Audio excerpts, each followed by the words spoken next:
Good evening, a very warm welcome to Cali, to this velodrome that we're getting very used to now. This is the standings after 9 of the 19 medal events. 2 days of racing so far. Australia right up at the top of the leaderboard with 2 golds, 1 silver, 1 bronze. Germany in 2nd place, New Zealand in 3rd. We'll run through the rest of the standings as we get set for an evening of racing which will bring another 3 medals. So by the end of the evening we'll be over halfway, well over halfway into these World Championships. We're going to decide the medals for the kilometre time trial, the women's individual pursuit and the men's points race tonight before we leave you. So another great evening of racing is ahead of us. The velodrome looking fantastic as we look across it from our camera point, and as usual just a quick rundown of the track. 250 metres in length, and as you can see the flags are fluttering quite a lot this evening, and the wind has been changing direction throughout the day. The temperature a nice 25.5 degrees centigrade. That's quite changed throughout the day. It was very sunny this morning. The humidity dropping a little from yesterday, now at 60%. It's noticeably cooling down as we get towards evening time. But the wind is swirling a little, and that could be interesting during some of the events, in particular some of the sprints. So let's have a little look ahead as to what we're going to bring you this evening, so you know exactly what time we're picking things up.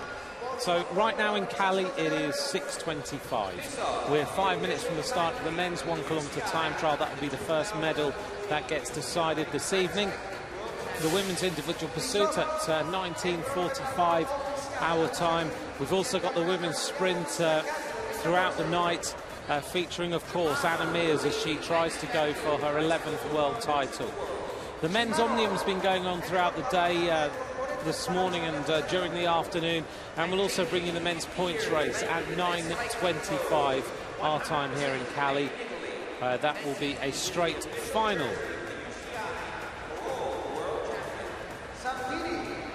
So plenty of action to bring you. Last night we had some stunning action, didn't we? There were thrills, spills, incredible performances. There were moments where we thought certain countries were going to win medals, and then suddenly everything came back. There were crashes galore in the keirin. It was absolutely incredible, and we finished off the night with that thrilling team pursuit where Canada almost took the scalp of Great Britain. It was so close, and talking to the British riders last night, they said they had to sprint the last 2 laps, and that's where it all started to go wrong. Normally when they get to just over 2 kilometres they're ahead, and then they can really rock and roll and keep things going how they want to, but it didn't happen last night. So we're looking across the velodrome, and over the last few days we've talked a lot about the conditions, the fact that this velodrome has got open sides all the way around. So we thought it might be interesting to talk to one of the coaches in the centre of the track. We're going to hear from the Australian coach now about the velodrome itself. Kevin, could you please tell us what's the most challenging here element for the riders in terms of weather forecast? Well, it's an open-air velodrome on the sides, and so the conditions can change almost within 15 minutes, sometimes between rounds of events. So our coaches have to be ready with the selection of the front wheels especially, and mainly in the timed events. So it's a 5-spoke wheel or it's a front disc wheel. If the wind's low, then the disc wheel provides a better advantage. If the wind's high, then it's better to be on the 5-spoke wheel because they're not wasting energy, and it's less safe. It's safer to be on a 5-spoke wheel. So that's the main condition. Otherwise, we always have the risk also of heavy rain coming from the side, which can stop the program, and then it can affect warm-ups, and so we have to restart the warm-ups. But so far so good, we haven't had that problem, just the wind. Is it something which is kind of challenging mentally speaking for the riders? Absolutely, because our riders maybe in small competitions would ride outdoors, but mainly for the big competitions it's always indoors with no wind. So this is a new experience for many riders, and but everyone's in the same boat, so we have to make the right decisions here. We've been talking about rain and wind. Can we talk also about humidity? I mean, we have a tropical weather here. Is it something also quite difficult? Yeah, it's difficult to understand how some people adapt to the humidity better than other people.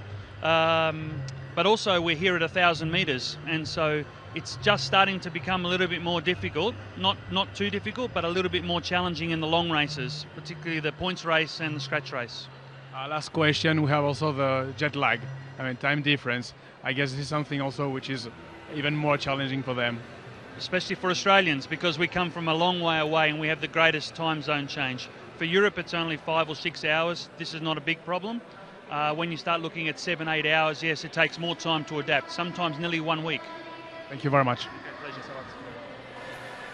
Well, our thanks to Kevin from Cycling Australia. A really insightful interview. We thought it would be very useful to start to understand the complexities of competition here in Cali and the preparation that has to be thought about, conducted by all these different squads. Well, so far the jet lag for Australia hasn't been too bad, though, has it?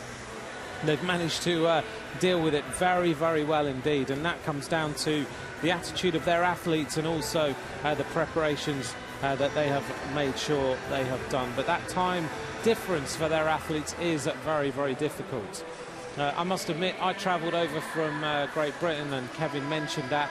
For me, the difference is 5 hours. It's not that bad. You know, you can deal with it. It actually isn't too bad first thing in the morning. You feel pretty fresh because it's the middle of the day.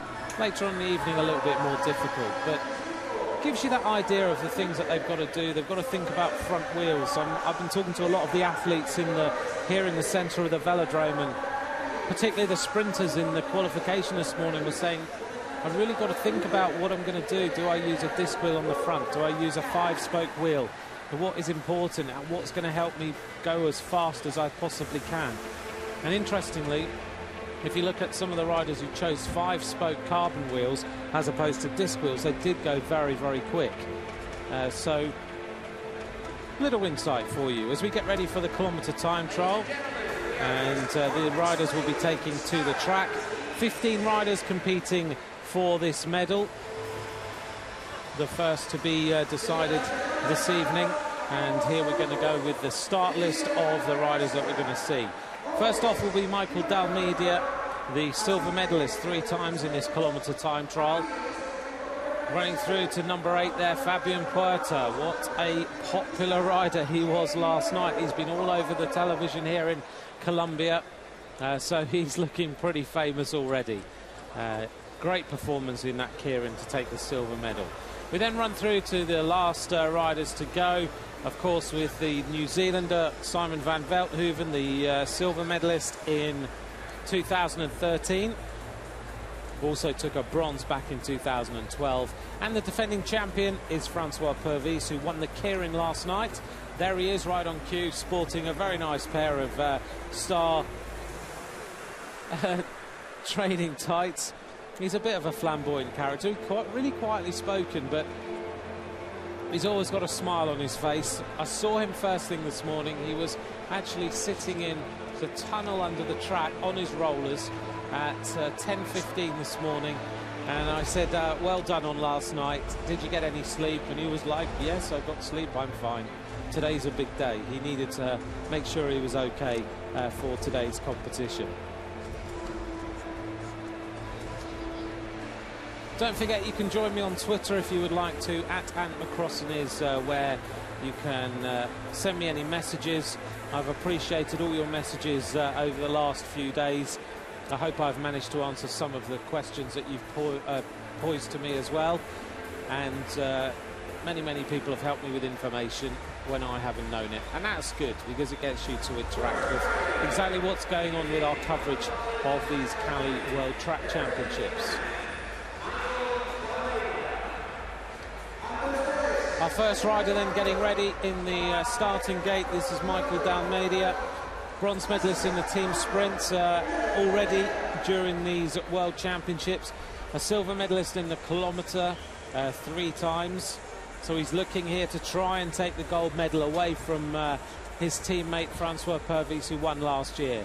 Just trying to get the bike safely into the starting gate. The start on the kilometre time trial, all important. This, of course, used to be the blue-ribboned event of any World Championships and any Olympic Games. It was, I guess you'd liken it to the 100 metres in athletics.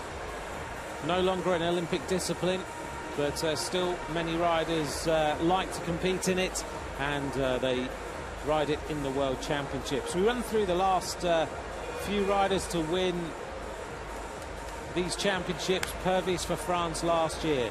Toyn Mulder has won this for the Netherlands. Stefan Nimke won it on a number of occasions for Germany. And of course Chris Hoy, who we saw a couple of days ago in the track, has won this on 4 different occasions.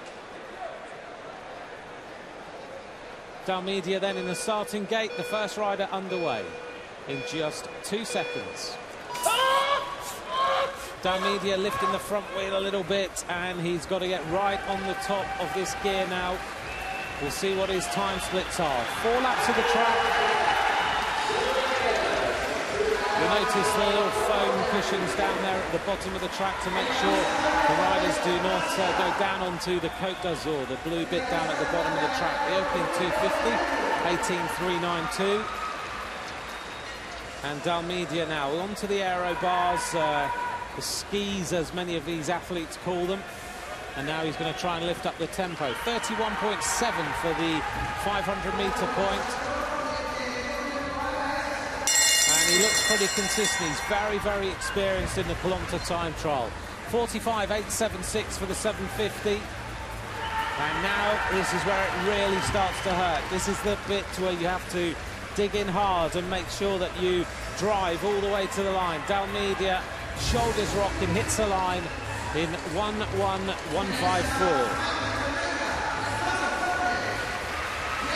To give you a comparison to last year's times indoor in Minsk in the kilometre time trial, the winner, Francois Pervis, finished in 1:00.221. So just under a second outside the time of Pervis's winning time last year. But bearing in mind here, we have a definite headwind down the back straight. There is absolutely no doubt about it now. The flags are not quite straight out, but they are certainly fluttering pretty heavily.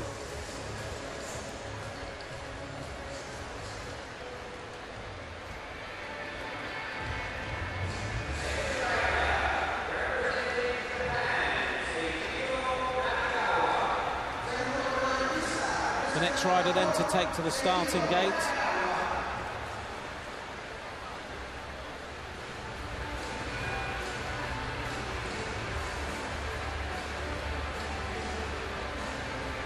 This is Seishiro Nakagawa from Japan. Sitting behind me this evening actually is Nakano, the famous sprinter from Japan. I can't get his photograph this evening because last year myself and Rob Hales, a former Olympian from Great Britain, bothered him for an awful long time and got him to watch his famous sprint in the World Championships in Leicester in Great Britain. We got him to watch it on YouTube, and but he's remembered me, so he gave us a little wave and a chat earlier on. Doesn't speak much English at all. Right, here we are, Seishiro Nakagawa of Japan, underway. The opening 250, we're looking at 18.392 by Dalmedia. He's down by 0.601 of a second. Now he's got to try and accelerate. Those aero bars, quite interesting on that bike compared to the others that we see. Normally you just see the 2 poles. 32.870 through the 500, and he's outside the time of the Frenchman Dalmedia so far. His next schedule is 45.876. He goes through now 47.412. So he's going to be slower than Dalmedia. And he really is starting to tie up, isn't he? He's got all over the bike, fighting that gear, desperately trying to keep on top of it as he heads to the finish. 1:03.110, 57 kilometers an hour. And he is in second place.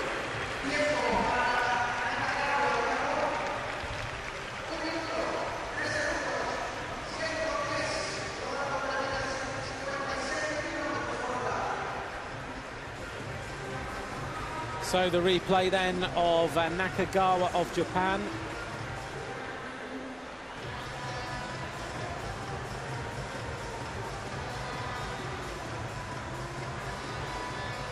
So he didn't trouble the leader, Dalmeida. The third man to go will be Robert Serrano of Mexico.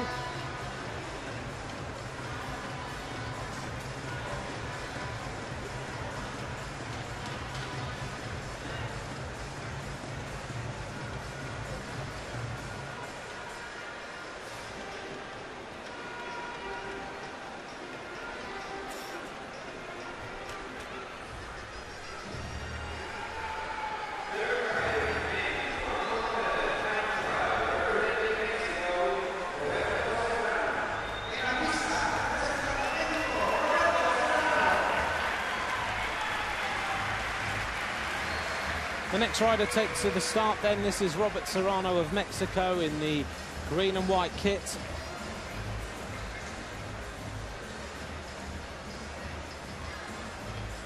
The time to beat is 1:11.54. Choosing the double disc wheels.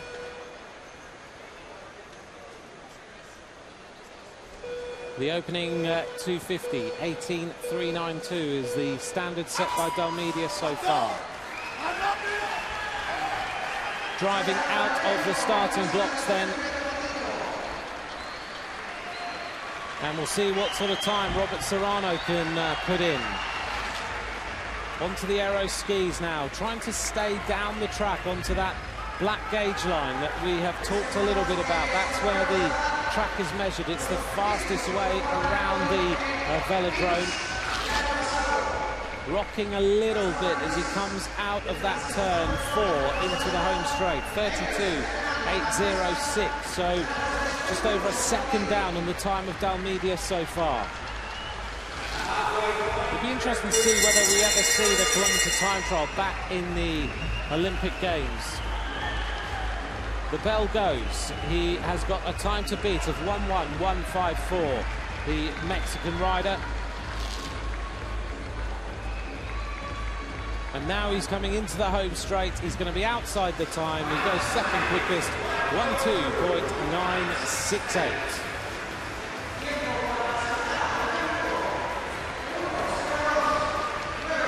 So the replay of Roberto Serrano. Having those aero bars really low at the front. The rules and regulations are quite strict on the use of aero skis. They've been relaxed a little bit over the last few months, but it does still add some challenges to the riders. The most important rule is that the aero bars at their start and your forearms have to be horizontal. But you can have the upturned skis like our rider here from Spain. This is Jode Mascaran getting ready for action. The Spanish riders so far have been a little bit quiet in these World Championships. So we'll see whether Jode Mascaran can turn in a good time. The current standings, Dalmeida leads, Serrano in second place, Nakagawa of Japan in third, and the time to beat 1:11.54.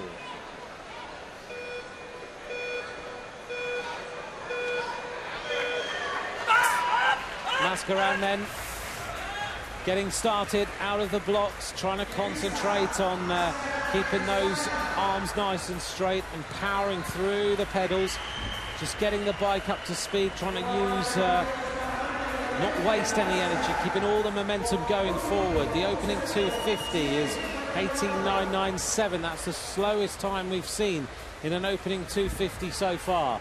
So now he's got to get on top of that gear and keep the momentum going, keep the cadence high.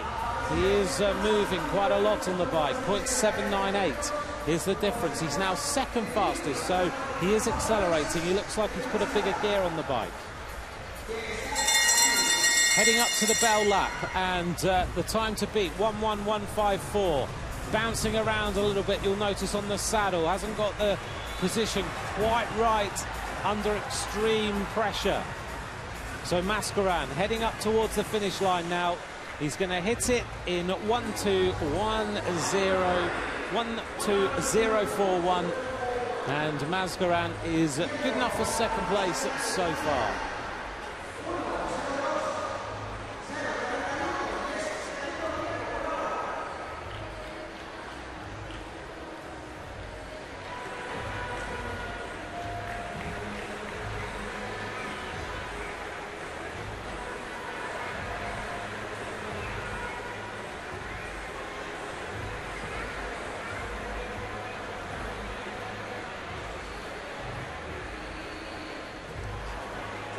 So looking across the velodrome, Mascaran has just finished. We'll introduce here Bernard Oosterhuizen of South Africa, making his way onto the starting blocks.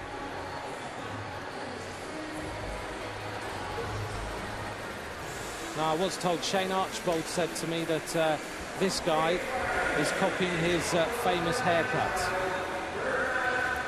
So Bernard Oosterhuizen is trying to take away from Shane Archbold as he straps himself into the pedals. The time to beat is still Dalmedia, who is leading. And whilst we're building up to the riders that we expect to go for the medals, alongside me in the commentary box now, he's travelling the world, has been in most, I think, every continent pretty much, since he was elected president of the UCI. A very warm welcome to Brian Cookson. Nice to see you here, Brian, this evening in the Cali Velodrome. Good evening, Anthony. I'm absolutely delighted to be here. It's a very different facility, isn't it, to those, as we just see the South African rider Oosterhuizen underway now. We'll see what his splits are, see whether he can set the fastest time. But a very different facility to the velodromes that we're used to seeing across the world. But the reception for the riders and the atmosphere in here has been really electric during the racing. Yeah, I mean, the track's the same. It's a 250-metre track and a timber surface, so it's not something that's unusual for the riders. But the environment around, as you say, is very different because it is a track with open sides. So there is a bit of wind, and that is something that the riders are having to contend with. But, you know, we're in Colombia, we're in South America, and what may be lacking perhaps in facilities more than made up for in atmosphere and excitement. I do agree with you. We'll bring Oosterhuizen to the line. The time to beat is still Dalmedia's time of 1:11.54 as we see him keeping the pressure on, heading up towards the finish. Really died a little bit before the finish line. 1:2.546, but a very strong performance. He's up there in third place, the South African Kilometre rider. Brian, you've been travelling, you've pretty much seen all the different areas of the main population of cycling around the globe. Have you got a summary so far of how rich health cycling is in as you've travelled so far and what's happening? Well, you know, Anthony, I think that despite all the problems of cycling, which we're all well aware of, I think what's remarkable is how strong and healthy our sport is all around the world. People love riding their bikes, people love watching bike racing, and I think we've got a great future ahead of us if we can get all of the problems out of the way and move forward. I think we've got wonderful sport, we've got a beautiful range of facilities around the world and some great athletes in our sport. Yeah, I mean, it's when you come to somewhere like Colombia and you see just the following for cycling and how their athletes are progressing, and you look across here and you see the amount of talent and the keenness to produce top-level performances now. I know you've introduced the Independent Commission in the UCI now, and that's doing its work, and that will report in, I think I'm right in saying, 12 months' time. That's and correct. then you hope then that cycling can then move on.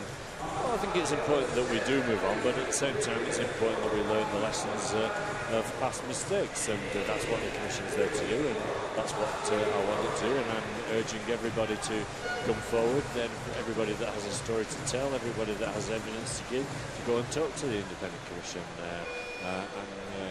You know, I think we're all aware of people who've said they want to tell what they know, and now's their opportunity.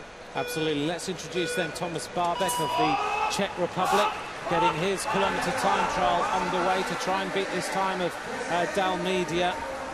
The kilometre time trial, 4 laps of the track, remember, flat out effort, and a little bit like the 100 metres in athletics. You leave nothing at all in that body. You've just got to get everything out over the 4 laps of racing. Brian, I just want to also touch on some of the other things that have been happening since you were elected president. You set out your manifesto, women's cycling big on the agenda, lots going on there, isn't there?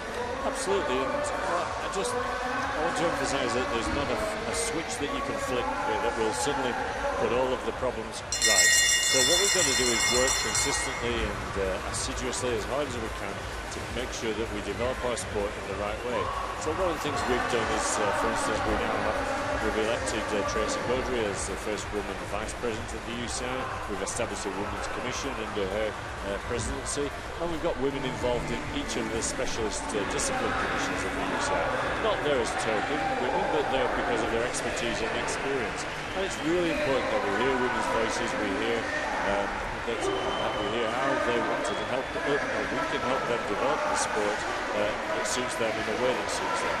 So Thomas Barbeck has just finished second quickest, and you're here, Brian, to see the sport, see the racing. I know that you're still riding your bike a lot, as much as you possibly can, fitting it in with this schedule that you've got. So over the course of the racing, what are you looking forward to? Because it's all about the sport and the athletes. Well, you know, each of the events on the track that we're here today to talk about, each of them has its own specialist attractions. The Kilometre is something that builds to an amazing crescendo, and I always remember Chris Hoy's brilliant performance, for instance, at Athens, where he was the last man off, and all of the four guys in front of him all beat the world record, the sea level record, to be accurate. But each of them did that, and he knew that as seeded as the last rider, the defending world champion, he had to go out and ride not only faster than he'd ever ridden before, but faster than anybody else on the planet had ever ridden before. How you handle that kind of stress and don't go off too quick or blow up or whatever, I really don't know. But Chris did that on that day, and we've seen other athletes do it on other days, and I think we're going to see a brilliant competition here tonight in this competition, the Kilometre, as we are in all of them. Absolutely. Well, Hoy, of course, has won this title on 4 different occasions. You're absolutely right, it does build to a crescendo. The next rider to go is Andrei Kubiev. He's just getting ready, this Russian rider in the starting blocks. And, of course, recently, the defending champion, Francois Pervis, broke the world record for the Kilometre in Aguascalientes at 56.303. That was impressive. Yeah, that's a pretty quick time, I have to say. Certainly a bit faster than I ride when I ride on the track, Anthony. Well, Brian, it's been great to welcome you here. I know you've got a busy schedule. Enjoy the racing. Thanks for taking the time to come and talk to us. And we'll carry through now to the crescendo of the Kilometre and have a great time in Colombia. Thank you, Anthony. See you later.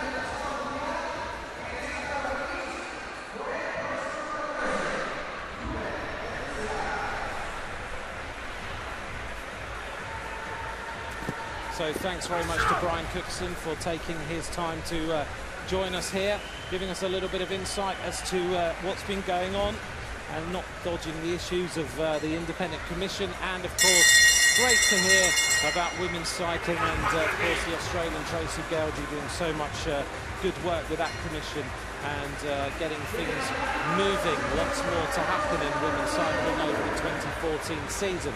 So let's draw our attention back to what's been going on here in the men's Kilometre time trial. Dalmedia still leads 1:11.54. The Russian rider Andrei Kubiev has just finished now, third fastest, 1:02.024. So the standings as they are right now: Dalmedia leading, Babek of the Czech Republic in second, Kubiev in third. To bring you up to speed with who's coming next, wait for the reception, because the next rider to go will be the Colombian rider, Fabian Puerta, the silver medalist in the keirin last night.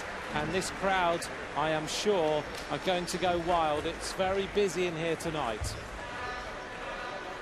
And they will expect another medal from this man, who is getting married soon, as we mentioned last night. Listen to this.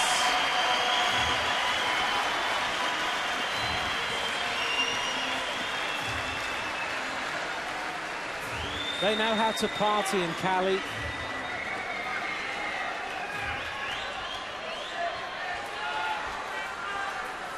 I don't think you're going to be able to hear very much over the next minute or so. I have to admit, I absolutely love seeing him race, because the entire place goes completely and utterly wild. So Fabian Puerta, who's from just along the road from here in Medellin, counting down the time to beat, 1:11.154.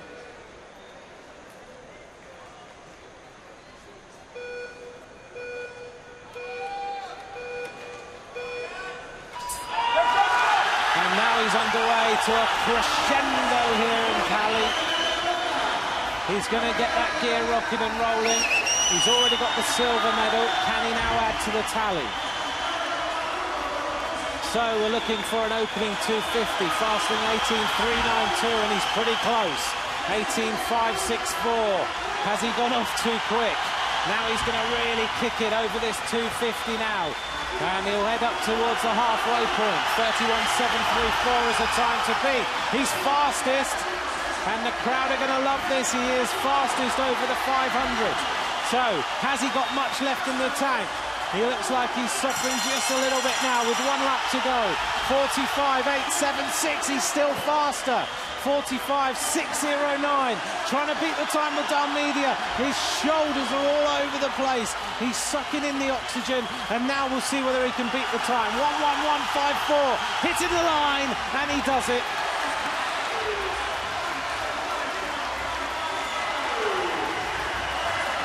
Oh, he's going to get the Cali party started yet again.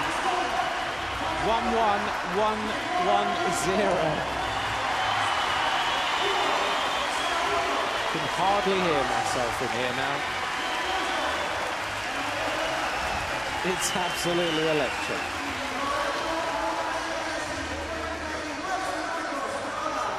That last 250, he was just all over the place, but he takes a look at the scoreboard and sees the fastest time so far. It remains to be seen whether he can hold on for a medal, but he's given them something to cheer about. He is now the most famous Colombian. Right now.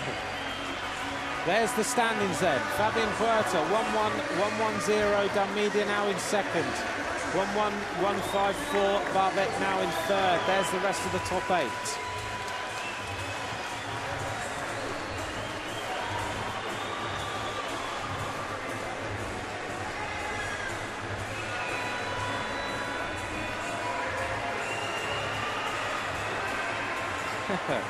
I like the luminous socks there with the famous Jens Vogt saying, "Shut up, legs."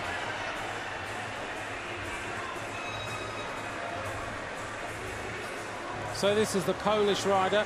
This is Krzysztof Maxel, who is taking to the starting blocks.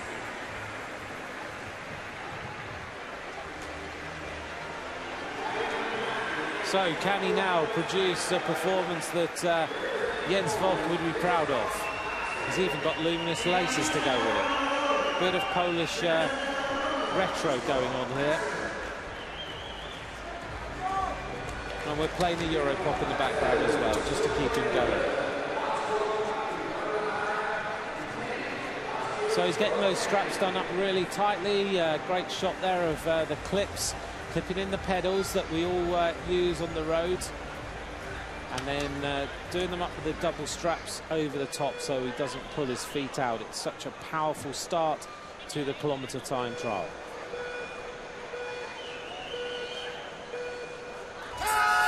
Here we go then. The time to beat is 1:01.110, all the ones by Fabian Puerta of Colombia. And he's just trying to keep the frontal area nice and low onto the aero skis. And he is quickest now, which silences the crowd. 18.368 for Maxel of Poland. Going off the line a little bit, maybe just using the banking to slingshot himself. That is what he's doing. Down onto the Côte d'Azur a little. Through 500 metres in 31.574. So still fastest at the 500-metre point. Maxel of Poland. Heading now towards the bell. And he is still faster. 45.487.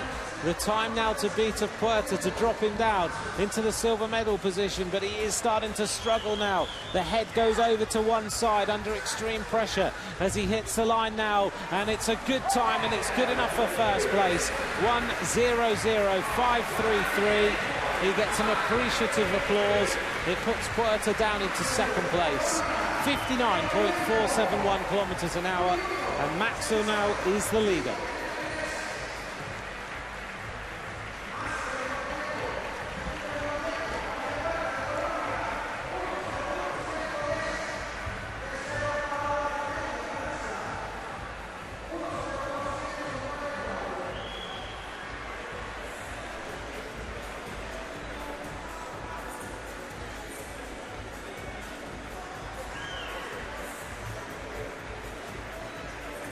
The next rider up on the track is the British rider Keirin. He's the rider who joined Jason Kenny and Philip Hines in the team sprint.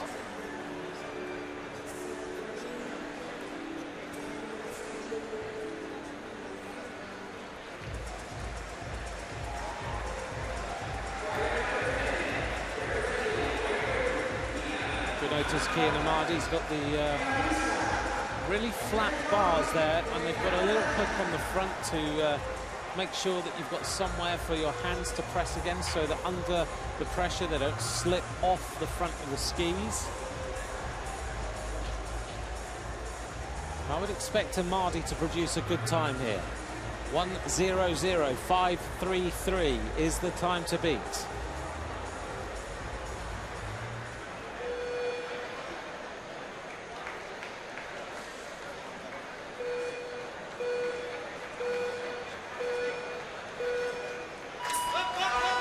Powers out of the blocks then, Keirin. He followed Philip Hines out of the starting blocks in the team sprint. Choosing to ride with the bladed front wheel. And now onto the aero skis. You'll notice how wide apart they are, just to have the slipstream effect through. And he goes fourth fastest over the opening 250, 18.511 for Keirin of Great Britain. Now we'll see whether he's starting to accelerate at the halfway point. The answer is not really. 32.080, fifth fastest for Keirin. Gritting his teeth now to try and give himself a little bit of momentum. Trying to accelerate if he possibly can. Hits the line that time. Now going fourth fastest, so he is going a bit quicker. 46.480.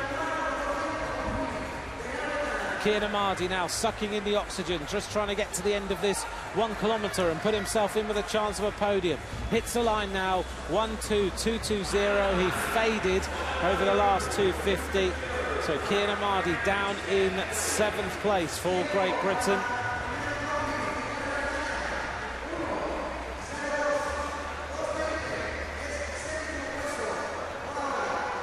Using every little bit of aerodynamic advantage you possibly can. That slightly rubberized skin suit that he's wearing, and all the trick bits on the bike, but it translates to 7th place for Keirin.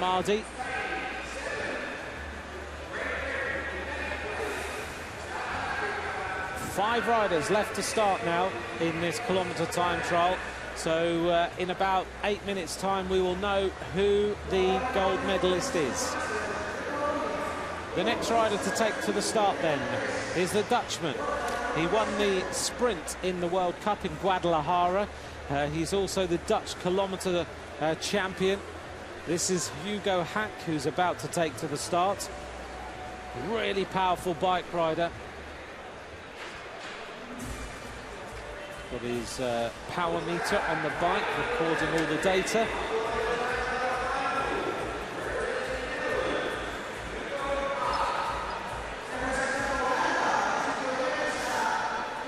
Hugo Hack getting ready.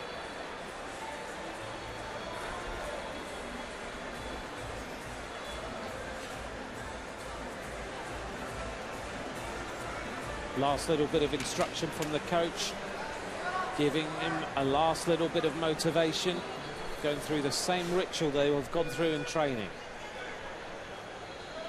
The top three, Maxel, Huerta and Dalmeida. Poland, Colombia, France, the top 3 places now. And Hugo Hack out of the blocks, looks a little bit steady. Now he's going to try and get the momentum going. Accelerating hard, sprinting all the way to turn 3 on the track. Then he'll get into the aero ski tuck. Here we go, right up there at the top of the red line, but he is fastest through the 250. 18.293 for the Dutchman.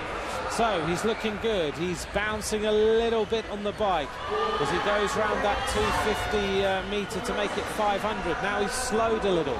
31.704, so the opening fastest 250 split now drops him down to 3rd place. May have gone out just a little bit too rich. 45.796 is the 750 metre point. He's 0.309 down. He's got to try and pick it up a little bit, but in a kilometre time trial, it's extremely difficult to do anything at all once you're there in the red zone. Second quickest, though, he did come back a little, 1:10.76. Still Maxel of Poland leads the kilometre time trial.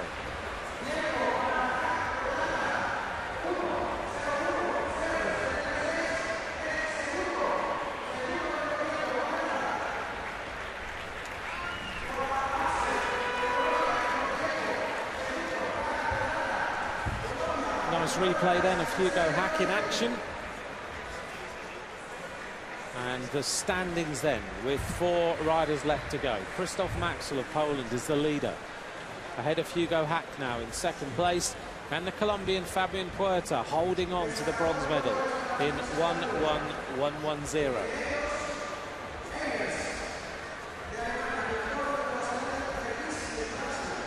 The last 3 riders to go tonight will be 3 medalists from last year. Making up the 4 that are left, this is Erik Engler, the German rider from Cottbus, the 22-year-old team sprint European champion.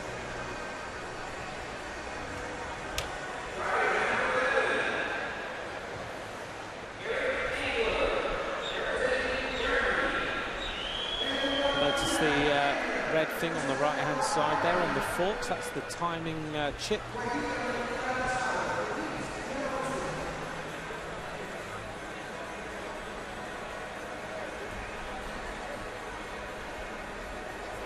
So Erik Engler, the young rider in this squad. Very talented, though. Let's see whether he can beat the time of Maxel. 1:00.533 down there on the right-hand side of the screen. The time to beat.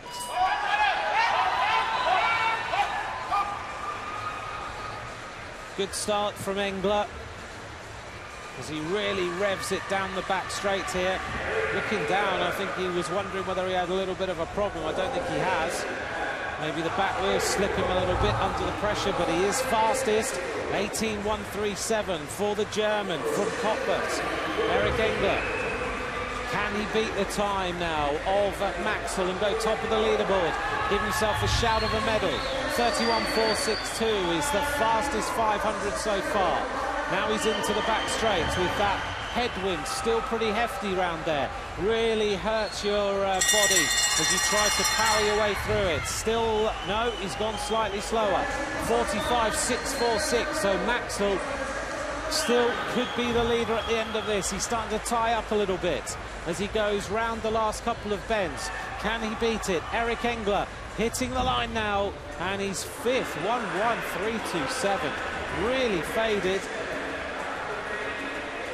He looked so good through the opening 500, 31.462 for 500 metres, and then it all started to drop away.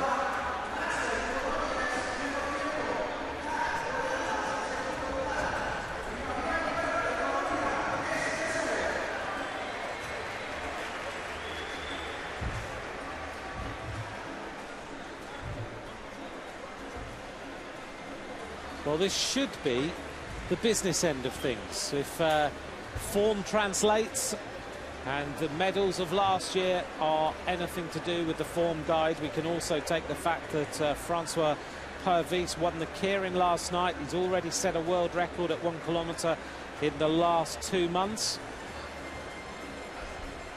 But the rider now who finished third last year, he finished in a time of 1:14.50. He's going to have to go quicker than that tonight to get in the medals. Right now you've got to beat 1:11.10 to go into the medal positions. This is Joachim Eilers. Notice all the little touches on this skin suit to help with the airflow. The smooth lines over the chest and the golf ball effect on the sleeves, which help to create turbulence to make you go quicker through the air. Air on air, faster than material on air.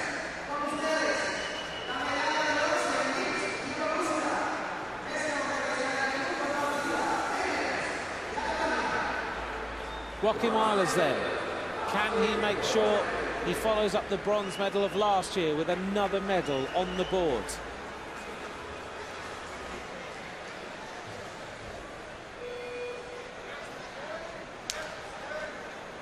There's the time to beat down on the right-hand side, 1:00.533.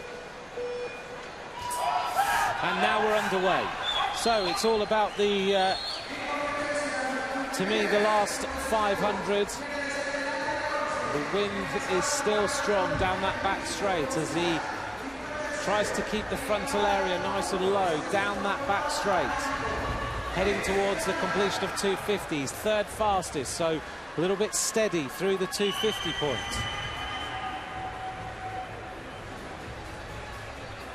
This will give us an idea of how he's doing. Is he accelerating? He's 31.689, good enough for fourth place. So he's dropped back a little bit. Maybe he's on a big gear and he now needs to start churning it, getting the cadence up, heading up towards the 750. Now he goes fastest, so he is going quicker. He's held a little bit back. He's decided he needs the pace to keep going all the way through the last 250. The time to beat on the line, 1:00.533. Hits it now. He's the first rider under 1 minute. 59.984 by Joachim Eilers on an outdoor track with the wind blowing down the back straight. He beats the time of Maxwell. He boosts the confidence here of the German team without a shadow of a doubt. What a fast time that was. He drops the Colombian down into fourth place. Well, he did it absolutely right. He rode the opening 500 in 31.689. He was only fourth fastest, and then he put the throttle on.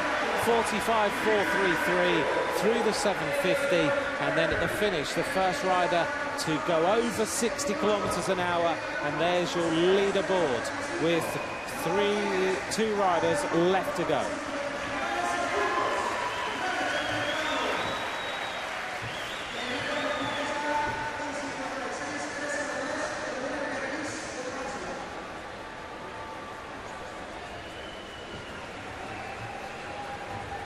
The New Zealander then getting ready to try and take the gold medal. He was the silver medalist last year.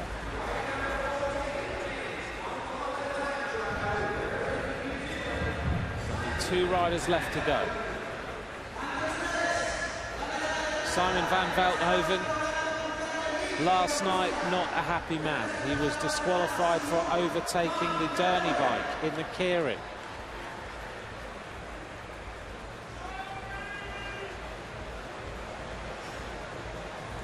So the hopes of New Zealand now resting on this man, the silver medalist in 2013, the bronze medalist in 2012.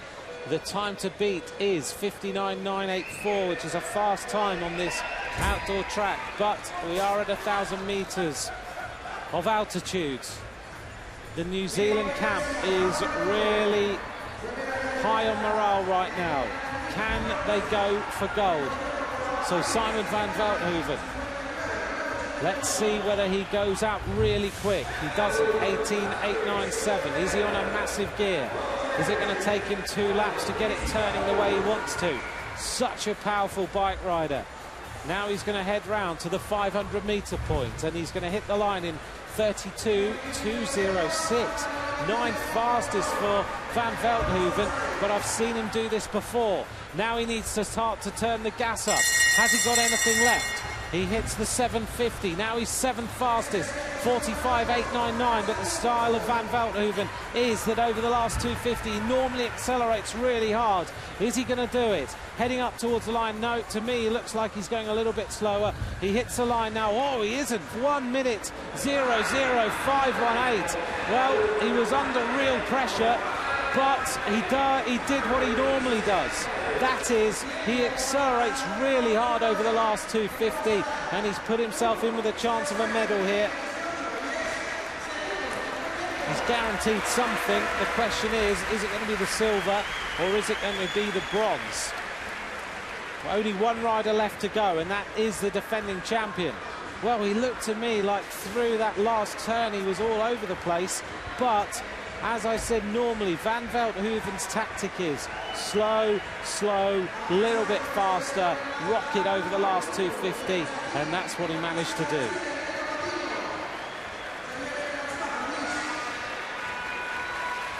This is the man of the moment, the world champion of the keirin from last night, the world champion of the kilometre from last year. 4 times a bronze medalist in this discipline, once a silver medalist. It took him years to win the title, which he did last year, and now he doesn't want to give it up.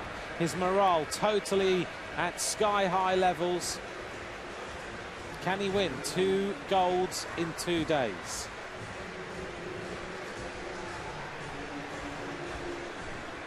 Giving his coach and mechanic a bit of instruction. He wants absolutely everything right before he gets on the bike. He asked for the starting gate to move a little bit. Wasn't happy with it.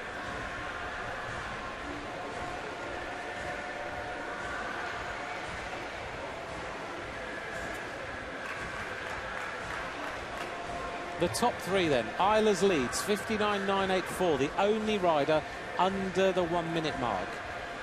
Van Velthooven of New Zealand in 2nd place. Those 2 riders will get medals. The question is whether Pervis can produce the performance to take the gold.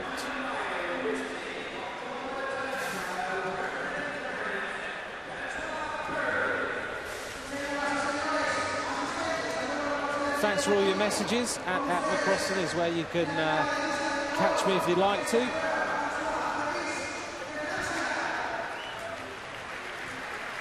The Frenchman then, focusing.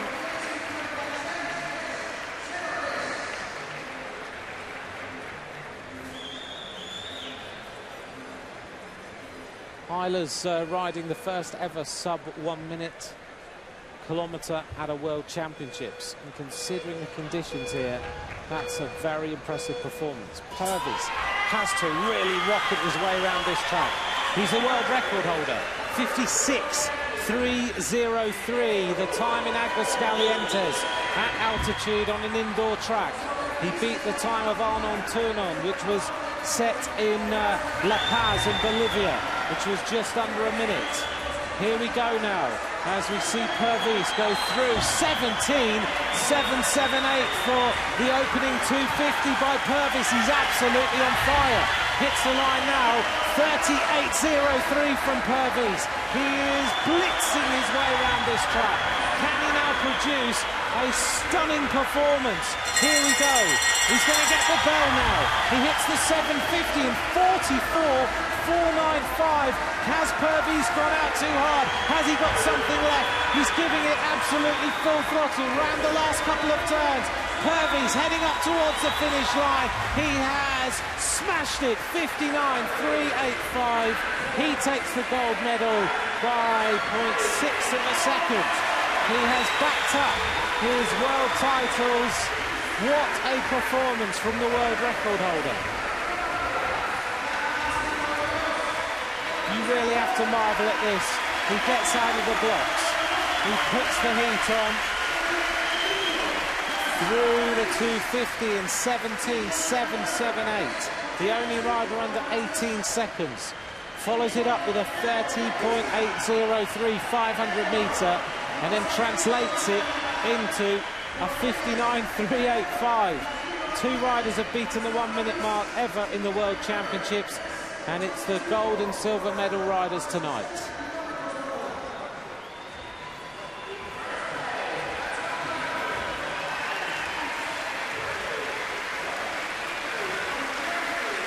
Francois Pervis now with 2 world titles in as many days.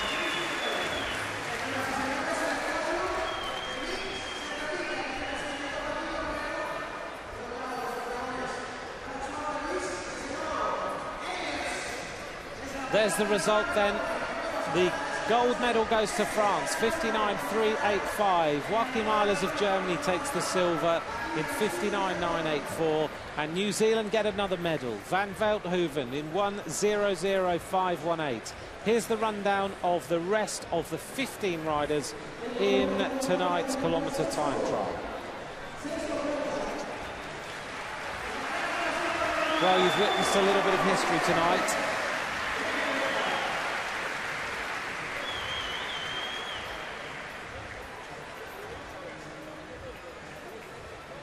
We turn our attention now to the women's sprint, which has been going on throughout the day.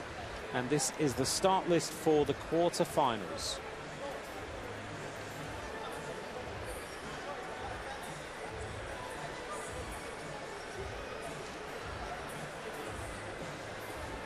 Pervis with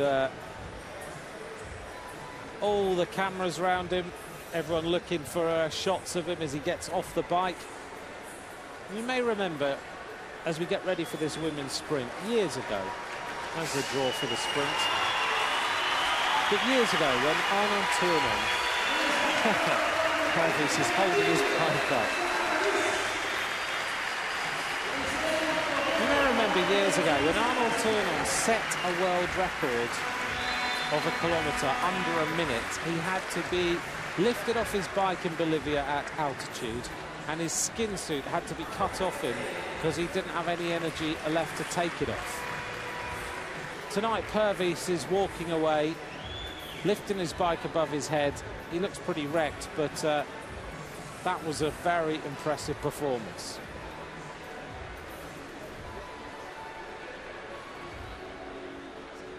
Well, we see Pervis a lot in the UK. He rides the Revolution Series.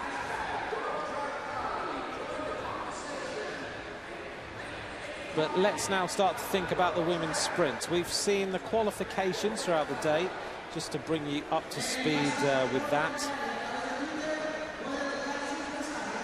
And the times of qualification. Christina Vogel was the fastest rider in a time of 10.946. So the riders ride a 200 flying 200-meter time trial, which puts them into position, and then that decides who they're going to ride against. Rebecca James, the defending champion, was second fastest, 10.954, just outside the time of Vogel. And to give you a bit of an update on other riders, Vix Williamson of Great Britain was fifth fastest. Lee White-Sea was fourth fastest from Hong Kong, China. And Anna Mears was seventh fastest in a time of 11.045. Well, we've gone through the various rounds, and a number of riders have now been eliminated. This is the quarter-final stage of the sprint. And, of course, we have 4 heats. The winner of each heat goes through to the semi-finals. Straight ride off here.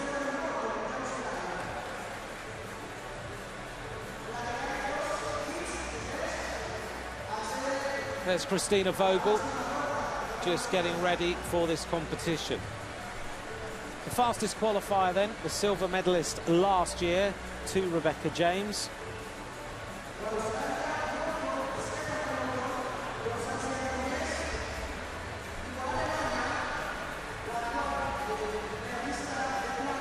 Well, Christina Vogel said to me yesterday, it's all about the sprint. This is the one she wants.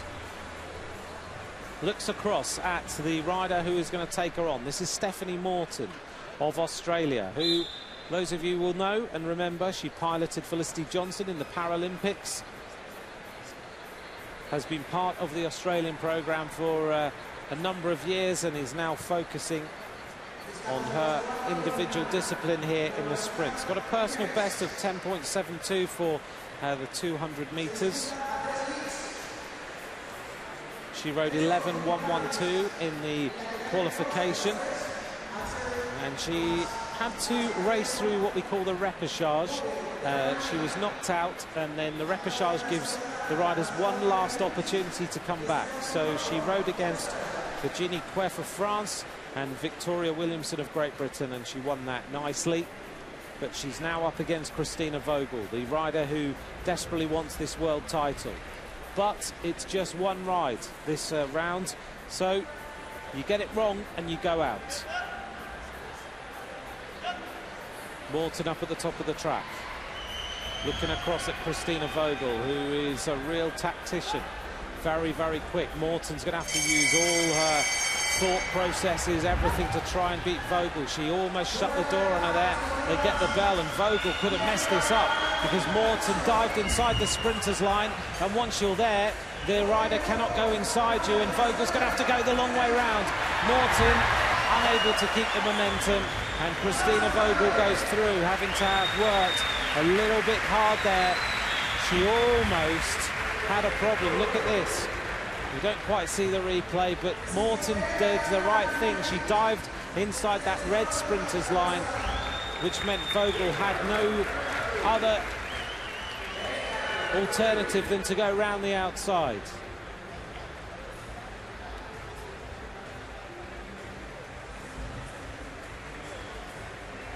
Well, Stephanie Morton will ride again this evening. She'll go through to the race for 5th to 8th places.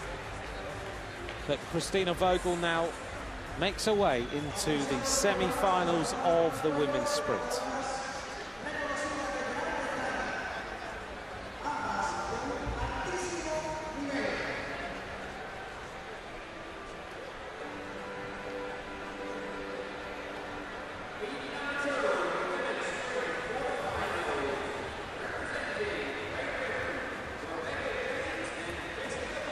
This is an interesting quarter-final, isn't it? Two British riders drawn against each other. So, on the inside there, the bottom of the track is the defending champion of the sprint, Rebecca James. And alongside her is her teammate in the team sprint, Jessica Varnish. They won the bronze medal in the team sprint a couple of nights ago. These two riders train together all the time. Now they've got to use their tactics, their knowledge, and they've got to try and beat each other. So difficult when you know a rider so well. Varnish is the rider on the front with the black helmet with a white stripe. Rebecca James with the Union Jacks. Jess Varnish, a rider who rode with Victoria Pendleton in the Olympic Games, was disqualified for an illegal change in the team sprint. She's since then recovered from a bad injury, and she's back and racing, and she will know exactly how to beat the world champion. The question is, has she got the speed to beat the world champion, who, I must admit, in the team sprint looked really good. She was disappointed, I'm sure, with the 500-metre time trial. But now Rebecca James is at the discipline she knows very well, and in qualification she has not put a foot wrong yet. Jess Varnish trying to manoeuvre Rebecca James into the lead. This is a really tactical sprint competition. Varnish does not want to lead from the front. She knows if she does, Rebecca James will just jump past her and take the victory.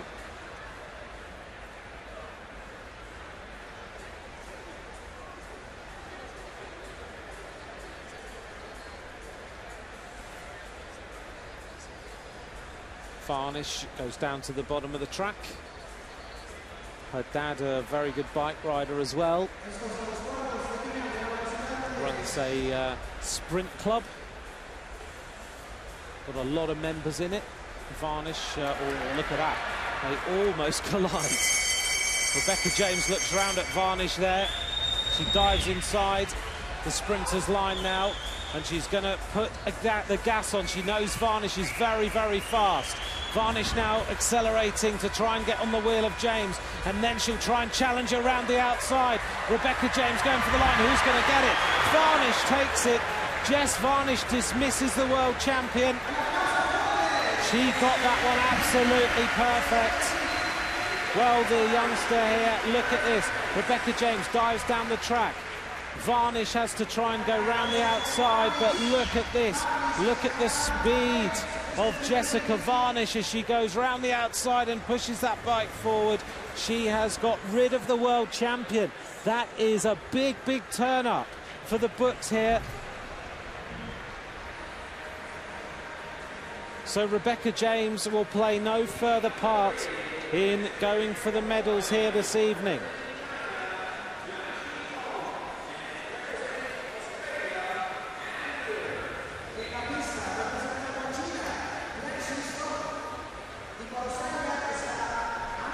Well, that is a big surprise. some won't be surprised, but when you are the defending world champion and you've done nothing wrong so far, you would just expect to dismiss a teammate of yours. But Jess Varnish, she really got that right, didn't she? Keeping the standstills going, trying to manoeuvre James into the lead. She eventually did. Right, let's turn our attention to this one. This is the third of the quarter-finals. Chung Shan-Shi, the silver medalist in the team sprint, and on the front there, winner of 10 world titles and 21 medals in the World Championships, the 2011 World Sprint Champion, the Olympic champion. It is, of course, the great Anna Mears. Is she now going to make her way through to the semi-final to put herself in with a chance of winning this title?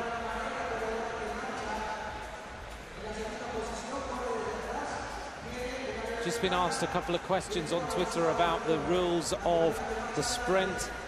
Well, since certainly in the Olympic Games, it has not been the best of three in the quarters. You go to best of three in the semi-finals. It was a rule change, I can't remember exactly when, but I think it was just before the Olympics. And since then, it has been this format, which means that you have to get it right.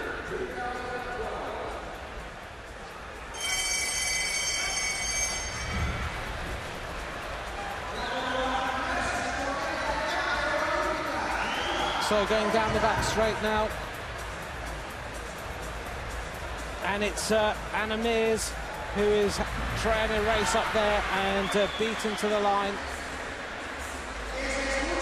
Sorry everyone, of course there are 3 rides in the quarterfinals. My big mistake there. My thing in front of me is saying that it isn't, but of course it is. We will have a second run, so Mears will come back. Varnish will come back, and my apologies for that. But the big sheet in front of me is saying that the winner will just go through, but it isn't the case. They do have 3 rides. So Chan Shi-chong beats Anna Mears there, but Mears will get the chance to come back, and of course Varnish will get the chance to race against Rebecca James again. So my apologies for that mistake, I will admit it. So we're going to go to run 2 in a little while.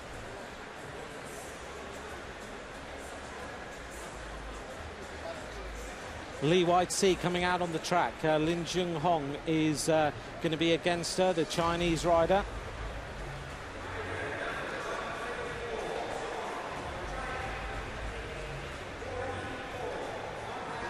So Lee White-Sea on the inside from Hong Kong, China.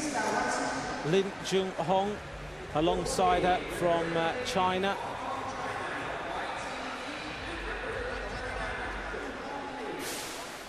So Vogel leads in her contest, Varnish leads in hers. Mears has got to fight her way back against the Chinese rider in hers, and we'll see how Lee White-Sea does.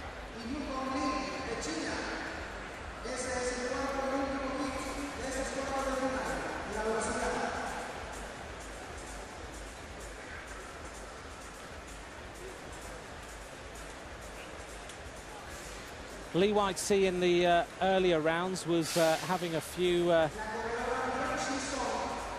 tactical battles with her riders she was against.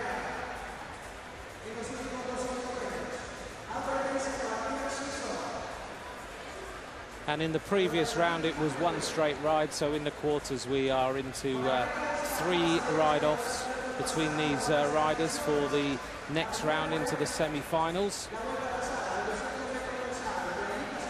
So Lee White-Sea on the front, the bronze medalist in 2013, the 500-meter time trial world champion in 2013. On the front in the red with the blue shorts, Lin Jung-hong of China has got to try and maneuver herself into the right position here to try and beat Lee White-Sea.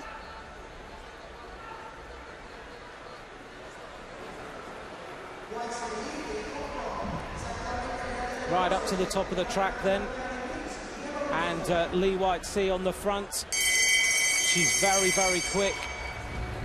She'll accelerate here. She can win from the front. She can win from behind her opponent. Now she's going to sprint her way down the back straight, round the last couple of turns. And Li Weixi heading up towards the finish line. Oh, the Chinese rider Lin Junhong just beats her then in 11.516. So 1-0 to her, and we will come back with the second ride shortly.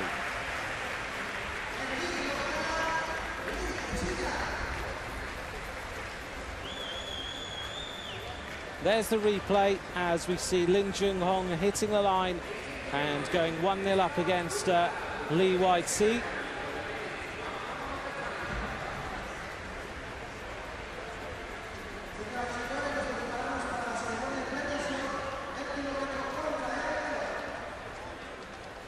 So just to give you an idea of what's coming up over the next few minutes, we will have the award ceremony for the kilometre time trial, and then we'll turn our attention to the women's individual pursuit.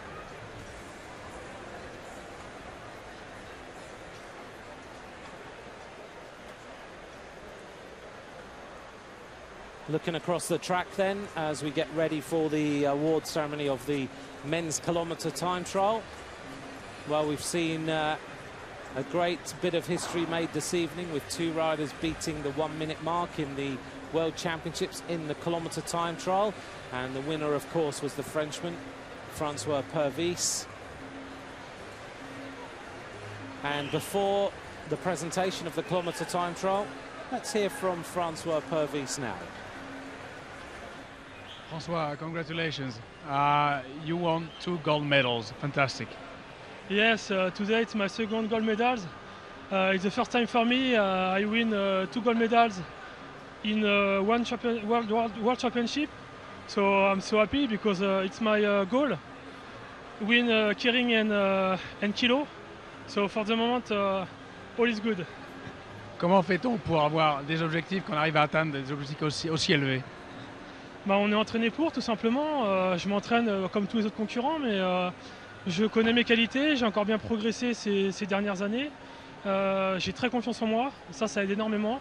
Et voilà, je sais où j'en suis, je sais ce qu'il me faut exactement à l'entraînement, à l'échauffement et en course.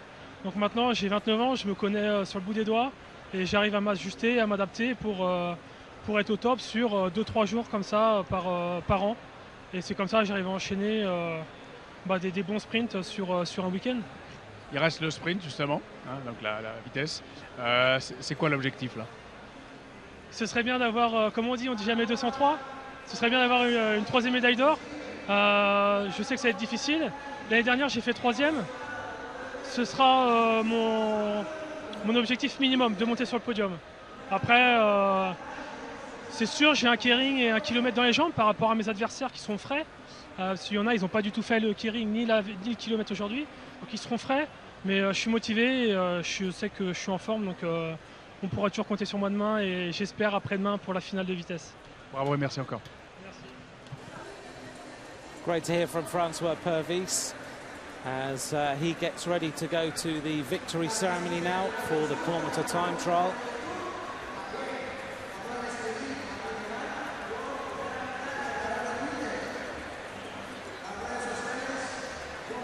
A great contest, the medals going to New Zealand, Germany and France.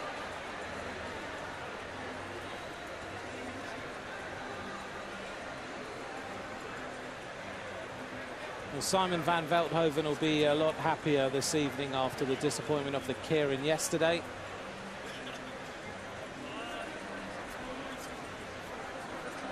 And a good bit of banter between the 3 medalists as they reflect on the performance in the kilometre time trial, which happened just a few minutes ago.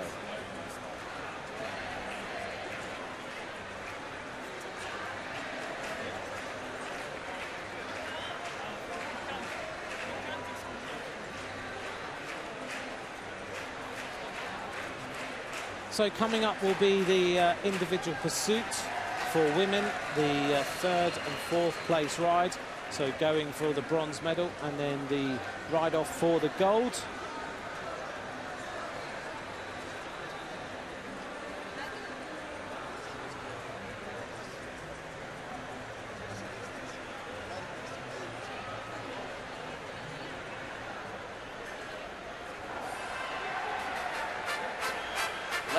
gentlemen, the medal ceremony for the Well, last UCI night in his victory ceremony, Pervis was just chilling out, relaxing on the chairs behind the podium, didn't even realise his presentation was on. Had to be reminded that he should get up there and get his gold medal. He was so happy to get it. He was just savouring the moment.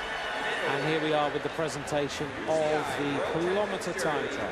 Presented by a member of the management committee of the International Cycling Union, Mr. Peter Peterson.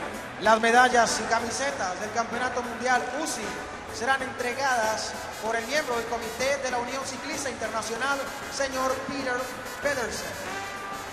Winner of the bronze medal representing New Zealand. El ganador de la medalla de bronce representa a Nueva Zelanda. Simon van Velthooven. The bronze medal then goes to the New Zealander Simon van Velthooven in a time of 1 minute 0:0518.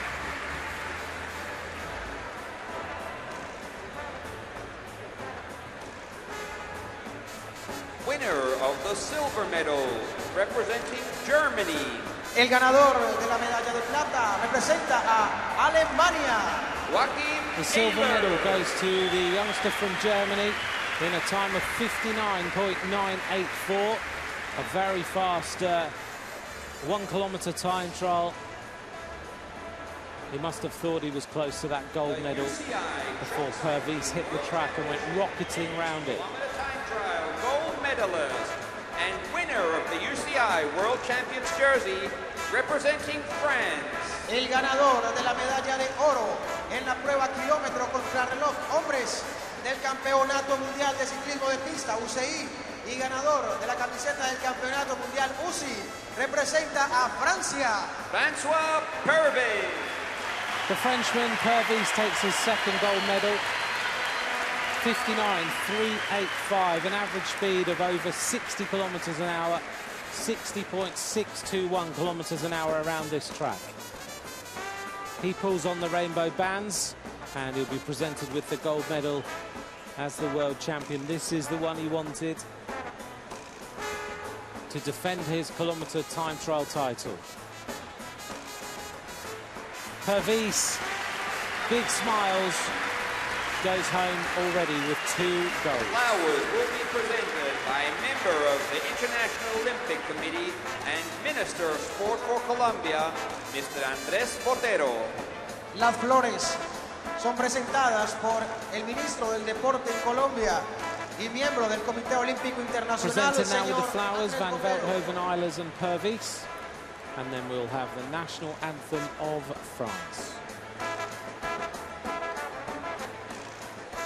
Ladies and gentlemen, the national anthem of France. Damas y caballeros, a continuación el himno de Francia.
Medalists then in the kilometre time trial, Simon van Velthooven, Joachim Eilers and Francois Pervis.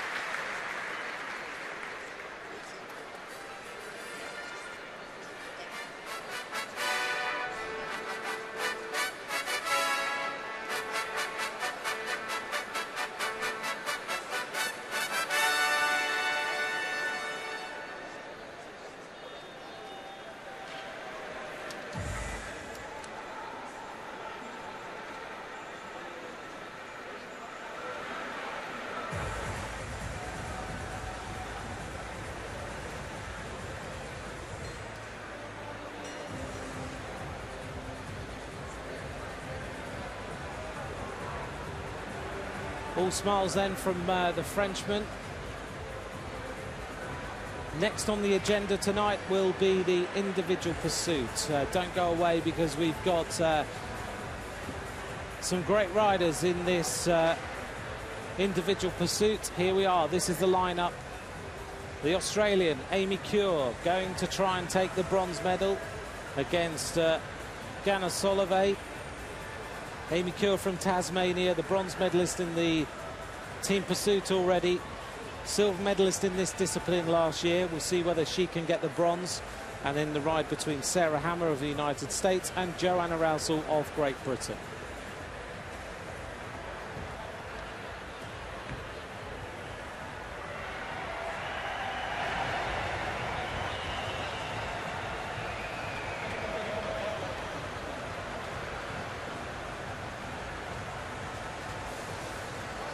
Amy Cure then making her way out to the track.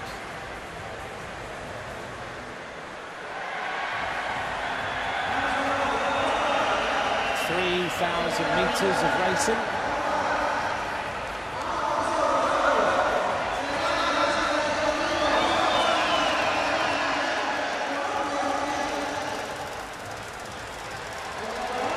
And she's up against this youngster, Ganna Solovey, who's a little bit of a controversial figure, some may say. The junior world champion of the individual time trial in 2009 and 2010.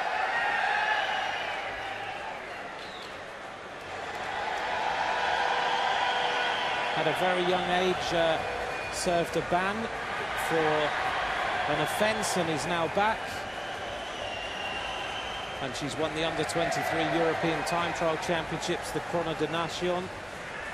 And she's now racing here as a 22-year-old against Amy Cure from Australia.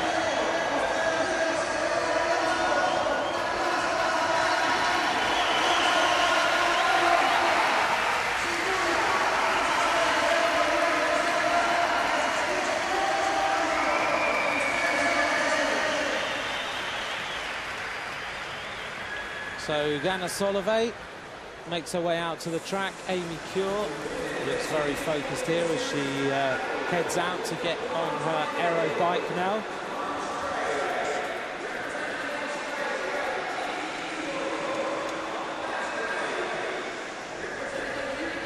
Amy Cure's qualification time earlier on today was 3 minutes 30.895. Ganna Solovey's time 3:33.244.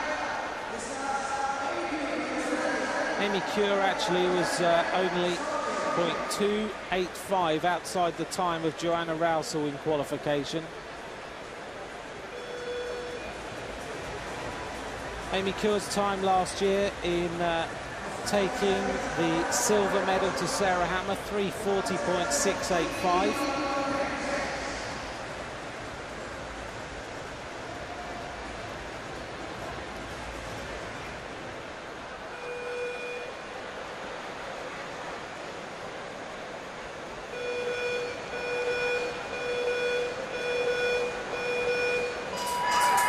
Amy Cure gets started then for Australia against Ganna Solovey in the blue and yellow on the other side of the track. She's starting with the tailwind Amy Cure, so it means that the real effort down that back straight can be a little bit difficult. Into that headwind, and we'll see what the opening 1,000 metres brings. The world record is 3:22.269, held by Sarah Hammer. She set that in Aguascalientes back in May 2010. It's stood for a long, long time. Amy Cure is ahead. Into that aero tuck already. And looking strong. She will not want to be beaten here by the figure of Ganna Solovey. Amy Cure, such a good time trialist, both in the team and individually. And Ganna Solovey looking a little bit more urgent, isn't she? She has a less fluid style than Amy Cure. Cure hits the 1,000 metre point in 1:14.133. She's nearly 0.8 of a second ahead of Ganna Solovey. And Amy Cure kicking on a little bit now, being pulled right forward in the saddle with the Australian coloured painted fingernails. Keeping that cadence really nice and high. So can she add a bronze medal to her medal stash already from the World Championships? Looks very, very focused and is now 0.514 ahead. So it's staying relatively the same. Not too much in it between these two riders as we approach the 2,000 metre point soon. Amy Cure going for the bronze medal for Australia, and it's getting closer now. Solovey's accelerating, 0.164 down now, having been 0.8 down at one point in this race. Solovey going up to the red line slightly, and she's almost using that banking as a little bit of a slingshot into the next straight. It's really close. 0.143 at 2,000 metres. Amy Cure 2:25, 2:75 through the 2,000 metre point. So it's all about the last 1,000 metres. If you're Australian, you'll be urging Amy Cure on now. If you're from the Ukraine, you'll be looking at Solovey to see if she's got anything left. But the gap is starting to go out a little bit. Amy Cure now accelerating, the Tasmanian trying now to dig deep and find a little bit more throttle if she possibly can to take this bronze medal away from Solovey, who's going to hit the line this time. 0.196. It's going to be a really tough last battle over the last sections of this race. Solovey is fighting hard to try and beat Amy Cure. Cure's shoulders are starting to go a little bit, and now they're going to hit the bell. Who's going to get it? Amy Cure hits the line then. She looks like she's going away. 0.338 for the Australian. The head's starting to bob all over the place. It's all about the last 250 metres for Amy Cure. Has she got this one? Heading round now towards the completion of this 3,000 metres, hitting the line. Who's going to get it? It is going to be the Australian, and it's with a margin of over 0.8 of a second for Amy Cure. Got that one absolutely right. It took a long time until she broke Solovey, but she eventually did. She's the rider who will stand on the podium. She takes the bronze medal. Amy Cure looking good.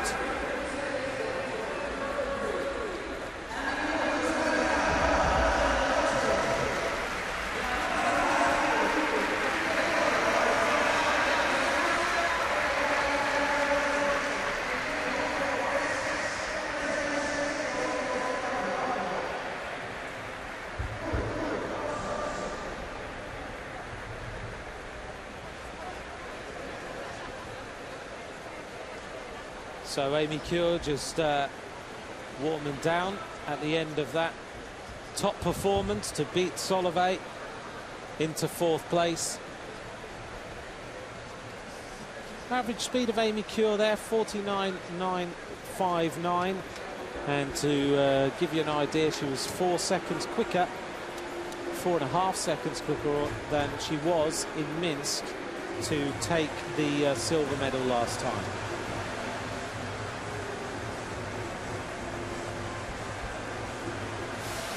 This is for the gold then. This could be a really interesting tussle between these two riders. Joanna Rousel, 4 times the world champion of the team pursuit, won the gold medal last night in the team pursuit against this rider from the United States of America. She now rides for 2016 Pro Cycling.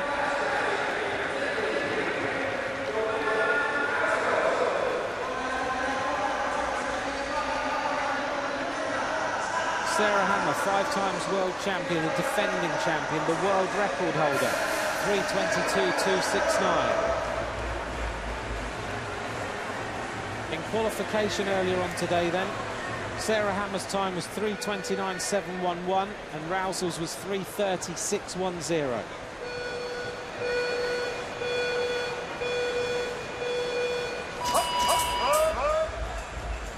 Rousel on the right-hand side of the screen, Hammer on the left-hand side.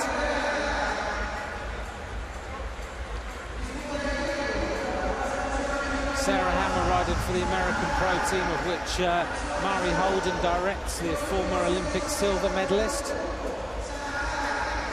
And Joe Rousel has ridden the opener very, very quick, which is to be expected in the team pursuit. She normally does 1 3/4 laps to lead the team, so she will ride the opening 1,000 metres relatively fast. Hammer 1.182 down, is more of a diesel engine, takes her a little bit of time to get going, and then once she does, she's blisteringly fast. Been guided by some great talent in that 2016 Pro Cycling team, because Kristen Armstrong, the Olympic time trial champion, is the high performance director of that squad, and it's run by Nicola Cranmer, who is actually from my home city of Southampton. But we'll turn our attention back to Rousel and Hammer racing around the track. Hammer's coming back a little bit, 1.029. Rousel leads through the 1,000 metres in 1:12.386. Rousel has got the team pursuit in her legs from last night, and it wasn't an easy one as they were raced down by Canada. Hammer now 1.049 down, still being held by Joe Rousel. Rousel, who was born in Sutton in London.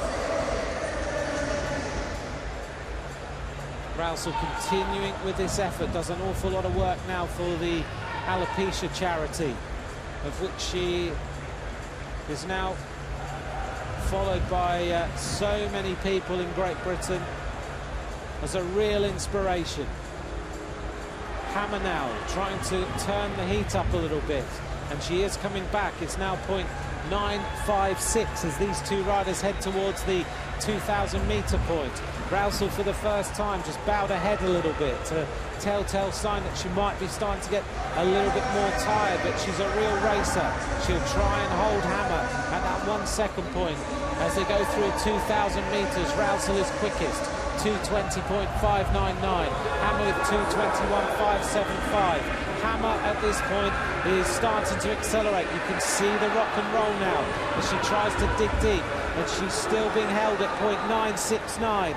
Who is going to take the gold medal in this individual pursuit? You can see the amount of effort that Hammer's putting in. She's known for this. She takes a long time to get the acceleration going, and then she's able to kick out a really good last 1,000. And it's still 0.927. Somehow Joe Rousel is holding Sarah Hammer at bay, but Hammer is trying to give it a little bit more. Rousel kicking on now to try and take 2 golds in 2 days. It's 1 lap to go. This is going to be really, really close. It's 1.125. Joe Rousel of Great Britain has got Sarah Hammer on the ropes, and she is going for the gold medal. She's going for the world title. She's lifting those legs a little bit more. She seems to have a little bit more in the tank. Who's going to get it? They're heading to the line now. The world title goes to Joe Rousel of Great Britain. Sarah Hammer 1.217 down. She never got back at her. Rousel started fast and carried on fast. 3:30.318 for the British rider, and Joe Rousel takes the gold medal, which is perhaps unexpected against opposition like Sarah Hammer, but Rousel is pure class on a bike. She takes the gold medal for Great Britain tonight.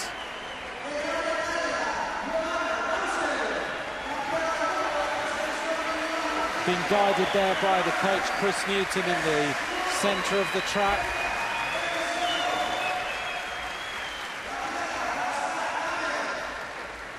A member, of course, of the Wiggle Honda team. Well, she's now a double world champion.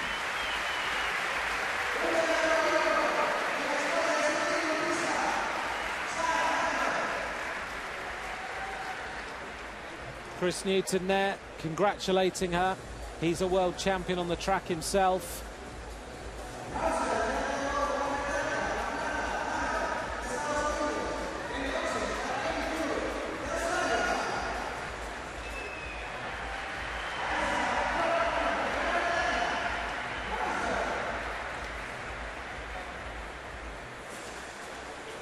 Joe Rousel smiling away. What a well-deserved victory from her.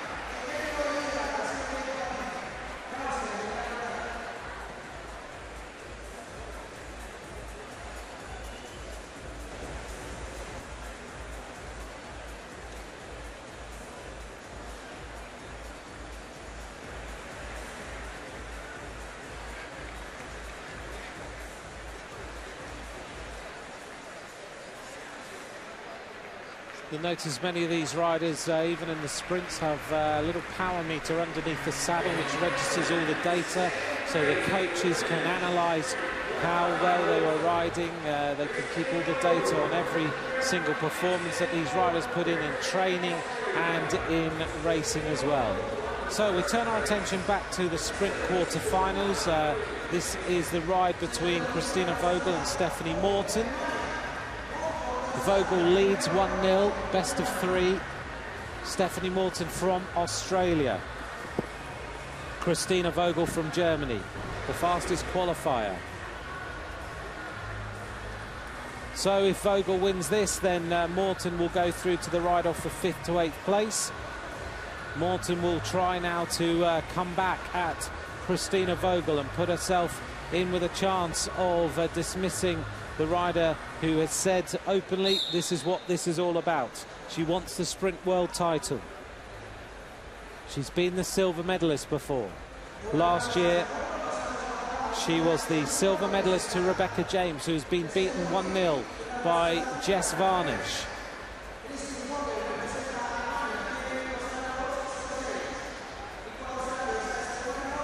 Stephanie Morton then,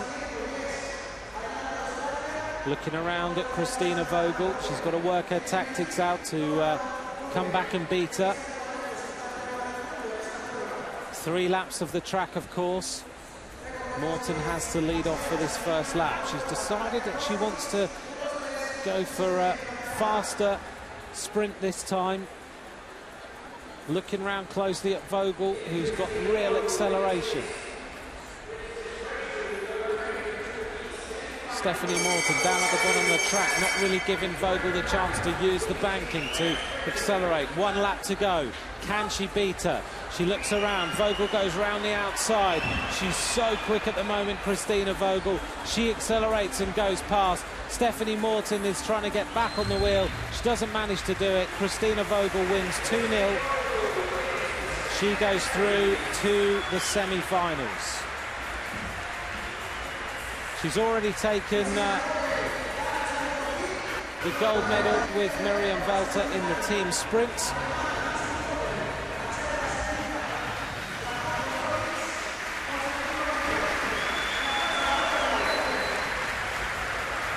Vogel gives a little bit of a wave and she'll go back and recover. To update you on what will happen in the sprint tonight, if they need 3 rounds of the sprint, that'll come up later. Some of the contests may well do, and we will have the sprint 5th to 8th place ride-off tonight, but the final will be tomorrow, so you won't miss out on it as we bring back the 2 British riders. Jess Varnish dismissed Rebecca James last time, the world champion. Can she now win 2-0? Will Rebecca James come back at her? Varnish got these tactics absolutely right in the first ride.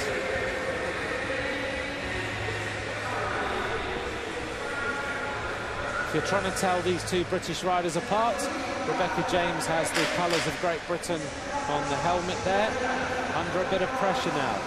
Varnish with the white stripe down the middle of the helmet.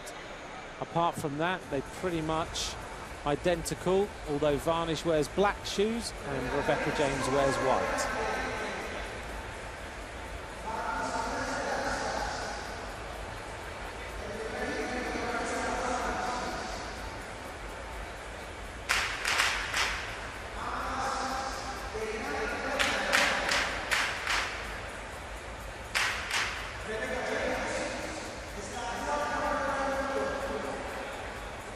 Few firecrackers going off in the audience, which is obviously is always a bad idea in sprint racing, because the sound of the gun signifies that the race has been brought to an end for a reason that the judges know about. So again, Rebecca James looking to try and beat Jess Varnish, who will not want this to happen. She'll just want to go straight through. James does not want to be at the front. Varnish wants her there. She wants to come off the wheel of Rebecca James. Oh, and Jess Varnish touches the wheel of Rebecca James.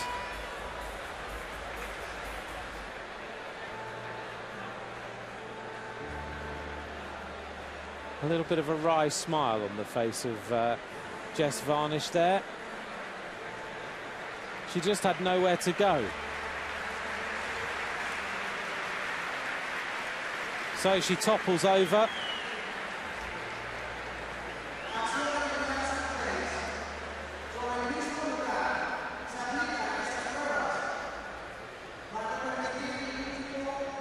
So they touch wheels. Jess Varnish hits the deck.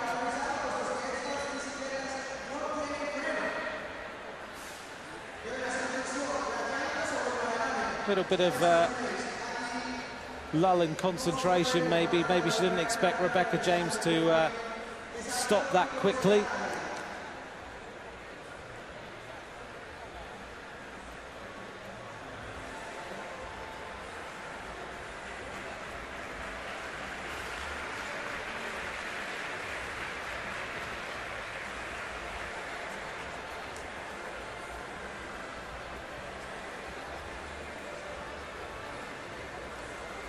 So they'll go back on the track. And they're allowed to ride again because the sprint, the last bit of the lap, had not started.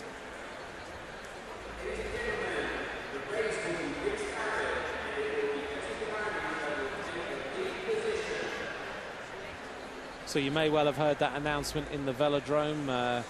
The rules now are that Jess Varnish will have to lead. So Rebecca James now has the advantage that she was looking for all along. Varnish leads. It's a bit of a nervous one, isn't it?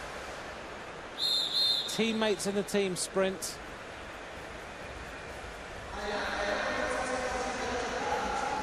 Back to 3 laps to go, of course.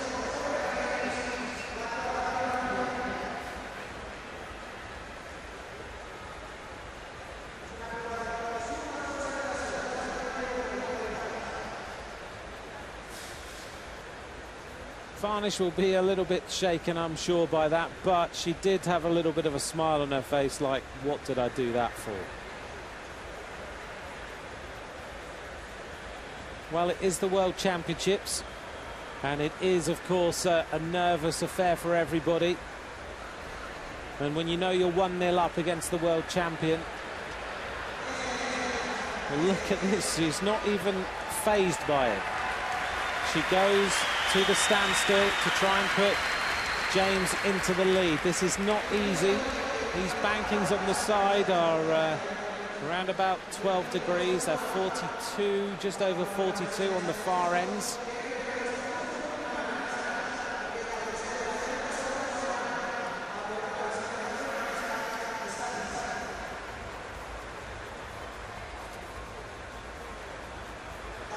So Varnish has not managed to put Rebecca James into the lead yet. She's going to keep trying. She does not want to lead this one out. She wants the element of surprise. She wants the slipstream to come off. She wants to be able to put James in the front position. And Jess Varnish is a very, very good sprinter. She had to miss so much of last season because of that injury she had doing very, very heavy weight training in the gym. She basically wrecked her back. This is the return World Championships for this young rider. Still, Jess Varnish leads. Rebecca James sitting there in second place. The tactics haven't worked so far.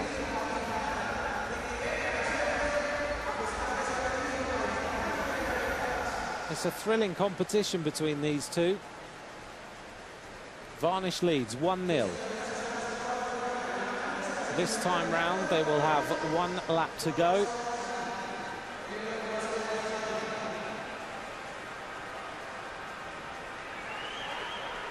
You've got to have nerves of steel to do this. As Varnish drops down to the bottom of the track. Now she's going to accelerate. She's going to hold Rebecca James up to the top as much as she can. James, though, she knows she wants the lead, and she won't let her have it. Varnish is going to fight her all the way down the back straight. They're going to go shoulder to shoulder. Varnish has got the speed. Look at this. She holds her off down the back into the home straight, and Varnish does dismiss the world champion this time. It's 2-0. What a performance from Jess Varnish. She showed so much promise as a young sprinter. She had such disappointment at the Olympic Games, and now she's got it right. She refused to let the world champion go round her. She held her off, and then she went shoulder to shoulder and then just edged ahead, round the last couple of bankings, and looked so strong. She wins by bike lengths and crushes the world champion. Rebecca James is now out of the running for the medals.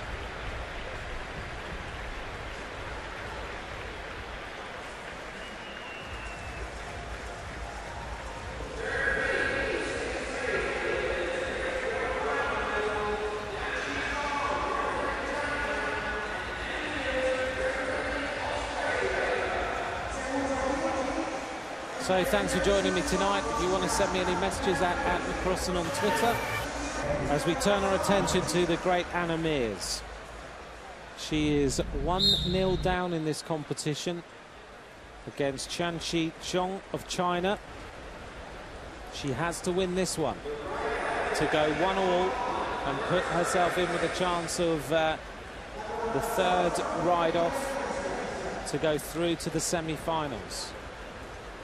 Last night she lost by just such a thin margin. Got the medal though. Can she now get rid of this Chinese rider? She's had so many tussles against Xuan Guo. And now she's got another Chinese rider to worry about. Silver medalist in the team sprint, Chong Qianqi. Mears will have gone back into the Australian camp. She'll have worked her tactics out, and she will not make a mistake here. Let's see if she can get through to the third ride for the opportunity to go through to the medals.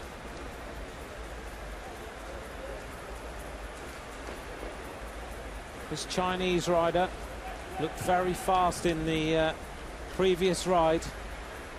10 world titles for Anna Mears. Up to the top of the track now. Drag racing as they go to the bell. Mears goes to the top of the banking.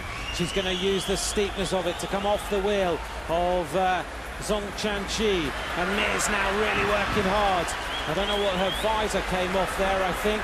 They're going round the outside. Mears is going to have to really go for this. Is she going to get it? Whoa, on the line.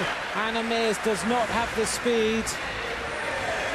Zhong Qianqi has dismissed Anna Mears now in this contest as well. We are seeing some surprises in this World Championship sprint.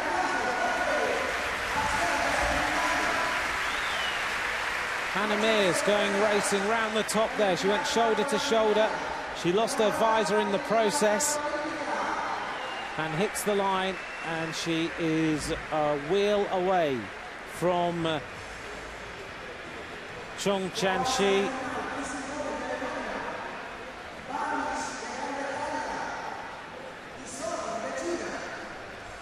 So far, Christina Vogel, Jess Varnish and Zhong Qianqi are the three riders who've qualified, which means we're looking at a very, very different contest to that we expected. We were really thinking it was going to be the showdown between Vogel and Mears in the final. I would have expected that, but now it's not looking that way at all.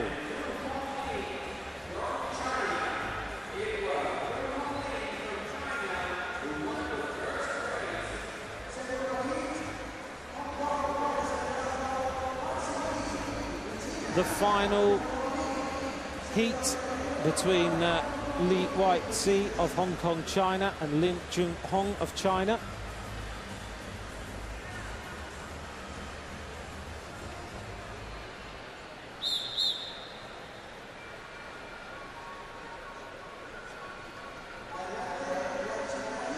Lin Junhong, the silver medalist in the team sprint already.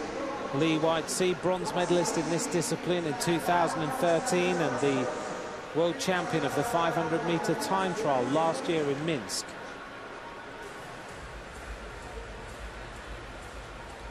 The Chinese rider leads after the first ride, 1-0.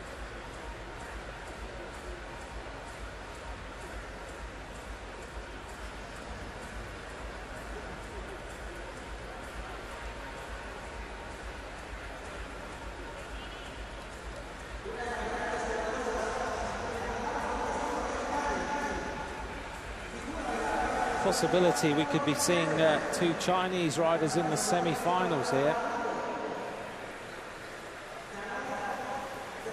None of the heats have gone to a third run yet.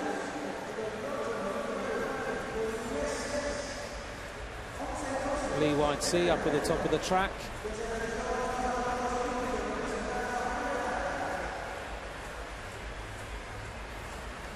And Lin Junghong now trying to get the tactics right to dismiss the world champion of the 500-meter time trial of last year. She looks around. Lee Whitesea trying to find a way to beat the Chinese rider, heading up towards the bell as they go past it now. And the Chinese rider wants to lead from the front, accelerates down the back straight into no longer a headwind. And now Lee Whitesea trying to race around the outside. I don't think she's got the speed. And it's going to be 2-0. Well, the Chinese rider's looking really quick on the track tonight. And Lin Junghong dismisses Lee Whitesea. So we have 4 riders in the semi-finals with names we weren't probably expecting, maybe apart from Christina Vogel. So Vogel is qualified. Jess Varnish of Great Britain. Chong Chan-chi of China. And Lin Junghong. They are the riders who will be in the semi-finals.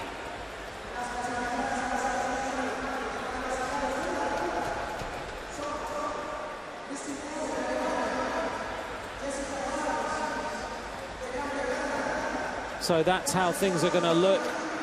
And it's going to be Jess Varnish, Christina Vogel, and the 2 Chinese riders into the semi-finals.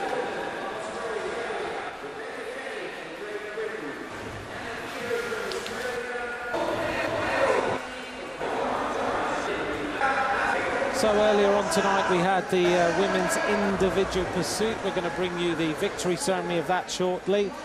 Don't disappear, because we've got the men's points race coming up after that. And the rider, of course, who won the individual pursuit for women is the rider from Great Britain, winning gold medals on 2 nights running. She is Joanna Rousel, and we're going to hear from her now as she reflects on her victory. Joanna, congratulations. Second gold medal, more important, your first individual title. Yeah, I can't quite believe it. Every day I train for the team pursuit, that's the priority. So it's a great opportunity for me to race the individual pursuit, which was the day after the team pursuit. So we trained for that, and then I was full of confidence from last night. It was a great win against the Canadian team. It was obviously quite close. But you get so much adrenaline from that. I could barely sleep last night because I was so happy. But I was raring to go today. I really wanted the second one. I was pleased with my riding qualifying, and obviously I was up against a really tough competitor in the final in Sarah Hammer. She's been somebody I've looked up to for many years, being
double world champion, Olympic champion on the track.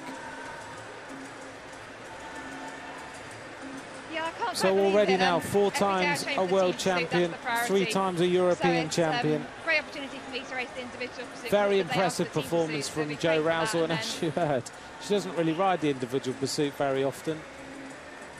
Yeah, I can't quite believe it. She normally focuses on being part of the team and being part of that team pursuit squad that have set so many world records. We're going to turn our attention now to the women's individual pursuit, and we'll see the medals presented to Australia, America and Great Britain. La ceremonia de premiación en la prueba persecución individual damas de la Copa Mundial de Ciclismo Pista 2014. The medals and UCI World Champions jerseys will be presented by the President of the International Cycling Union, Mr. Brian Cookson. Las medallas y camisetas de campeones mundiales serán entregados por el presidente de la Unión Ciclista Internacional, señor Brian Cookson. So Brian Cookson, the president of the UCI, will be presenting the prizes. El ganador de la medalla de bronce representa the prize, of course, the most treasured in cycling, the rainbow bands, as the world champion. Amy Kerr then picks up the bronze medal.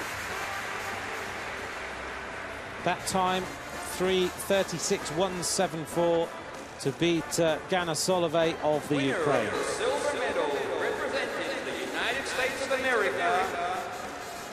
La ganadora de la medalla de plata representa a Estados Unidos.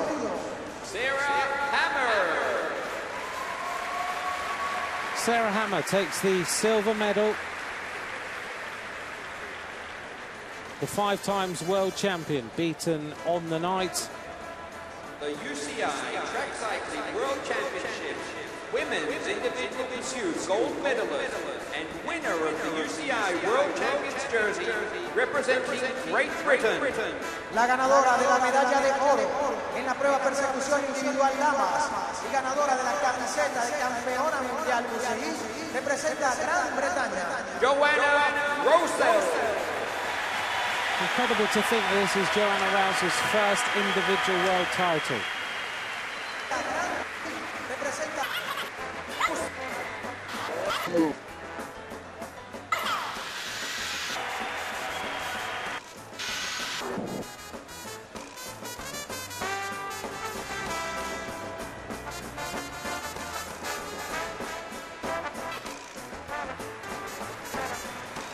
Joanna Rousseau is the world champion of the individual pursuits. The flowers will be presented by the manager for that entire individual pursuit at around about a second, and it never ever came back. Por el gerente de la Federación Colombiana de Ciclismo, Jorge Ovidio González.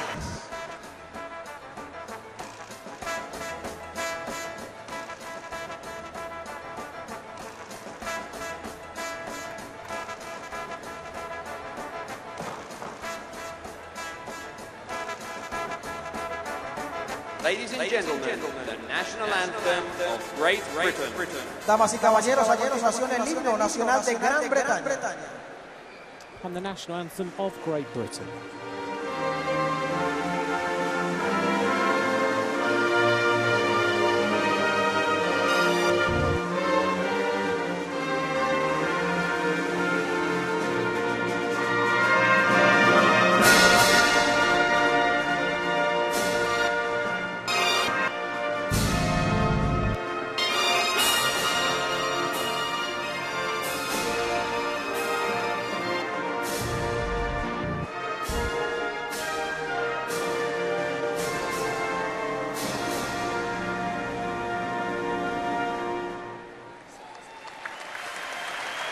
Joanna Rousseau, the new world champion of the individual pursuit.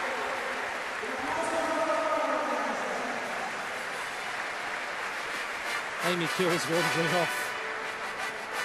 She's going to join them now on the podium for the photographs. Sarah Hammer, the silver medalist. Amy Kerr, the Australian, the bronze medalist.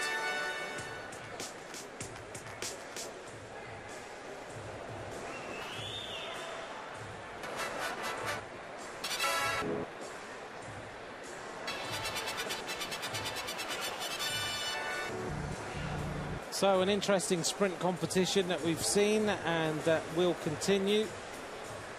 But we are going to start to think now, as she smiles ear to ear with her gold medal. We're going to turn our attention now to the men's points race.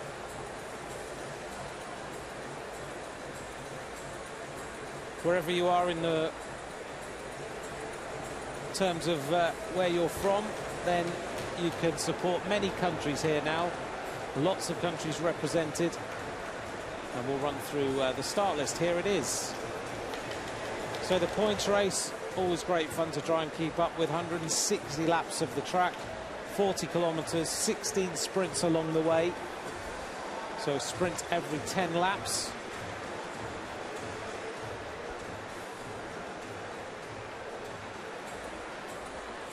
$20 riders will contest this one, and it is a straight race. The medals presented at the end of the race for the winner, so no more complicated than just having sprints every 10 laps here on this 250-metre velodrome.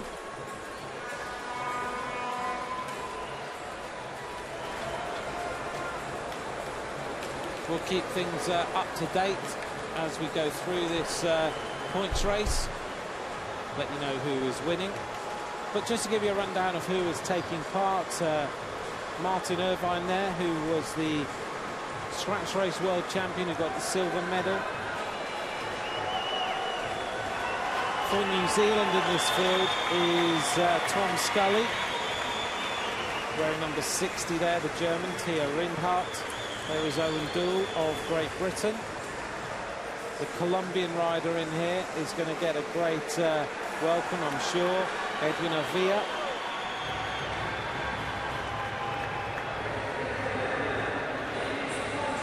The Belarusian wearing number 45 is Anton Mushikin.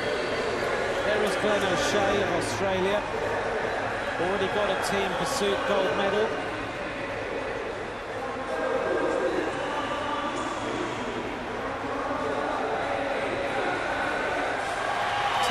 Lining up at the top of the track, 10 riders lining up at the bottom, sprints every 10 laps.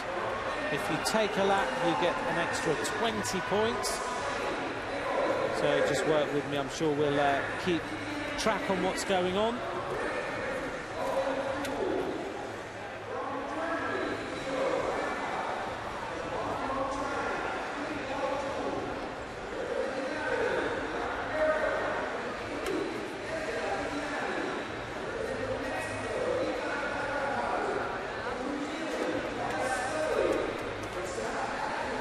So the rider's now being introduced to the crowd.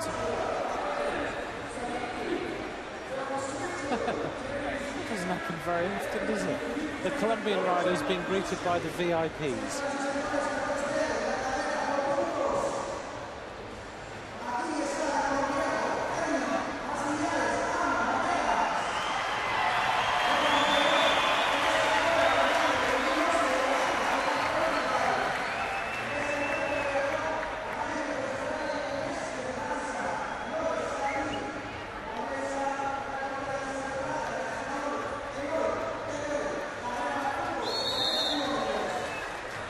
So the riders form up, and then you'll hear the gun sound, which will signify the start of the race.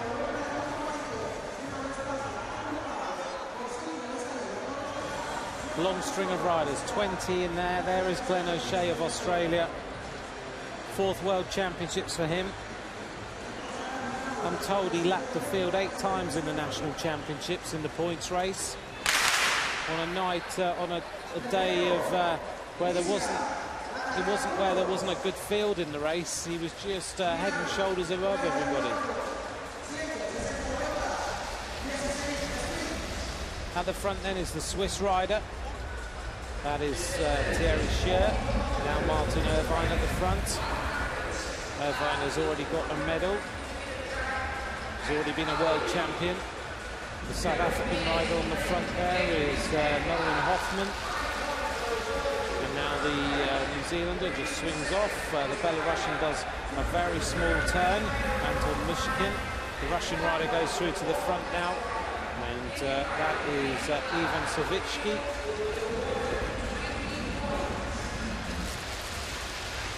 So points on offer across the line at the end of each 10 laps. And we have the first attack of the night, and that comes from Spain, Eloy Turel, who was the silver medalist in 2013.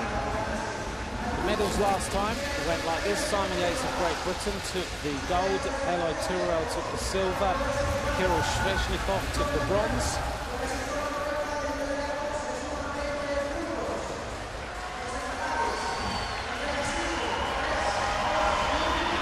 Everything just settling down. There'll be a few skirmishes. Teruel is pretty keen to get off the front here and try and take a lap on the rest of the field.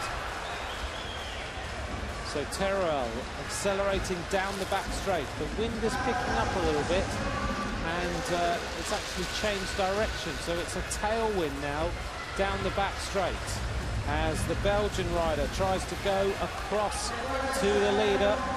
And the Belgian rider is Kenny Di Catali, the World Madison champion in 2012. Being joined now by Nolan Hoffman. Hoffman is back racing after another misdemeanor. But now Tom Scully races across to the trio. Scully is a rider who races in Great Britain. Rides for a team called Madison Genesis. Nolan Hoffman trying to shut the gap on that dangerous little breakaway. You can see just how the moves go. 2 laps to go. And it is Kenny Di Catali who's at the front, leading these riders around. This is the sprint lap, so points on offer on the line as they go for it now. And it is Di Catali, followed by Teruel, followed by Tom Scully. Scully takes second, so the points go to Kenny Di Catali, Scully, Teruel, and Vivian Brisset of France. They're the top 4 that time.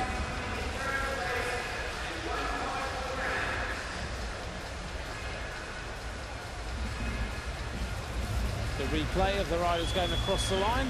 Vivian Brisset from St Etienne, now in 4th place. So 5 points for the leader that time across the line, 3 points for second, 2 for third, 1 for 4th place. And now we have the attack, and the attack comes from the Danish rider. This is Lasse Hansen, the Olympic Omnium champion, now rides for the Garmin Sharp team, who just tried his hand a little bit but has gone back into the breakaway, into the group, and stops his breakaway. Looks around at Martin Irvine and says, go through and shut the gap if you can. And now we see the Ukrainian going to the front. That is Roman Luksashyn, followed immediately by the World Tour professional Elia Viviani, who rides for the Cannondale team.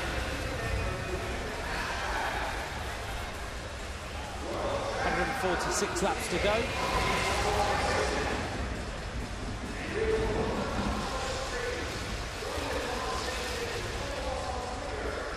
.16 sprints along the way tonight. Scully going off the front yet again. And now the immediate reaction comes from the Olympic Omnium champion Lasse Hansen, and Viviani joins in. This is a dangerous breakaway for the rest of this field because all 3 of these riders are very, very good on the road. Scully keen to press on a little bit. Lasse Hansen looking around at Viviani. Viviani's a stage winner in the Tour of Beijing, the Tour of Turkey.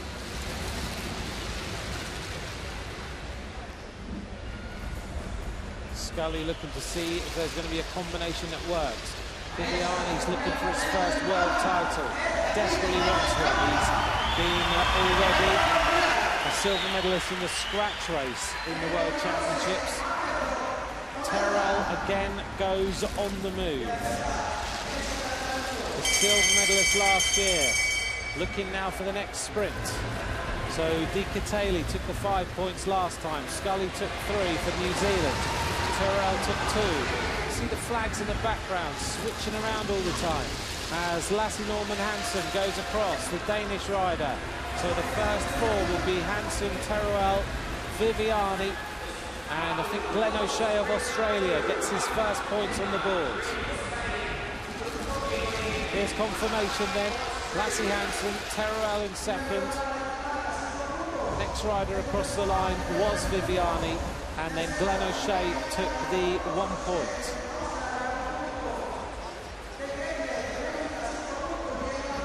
On the screen then, the confirmation of the second sprint of 16.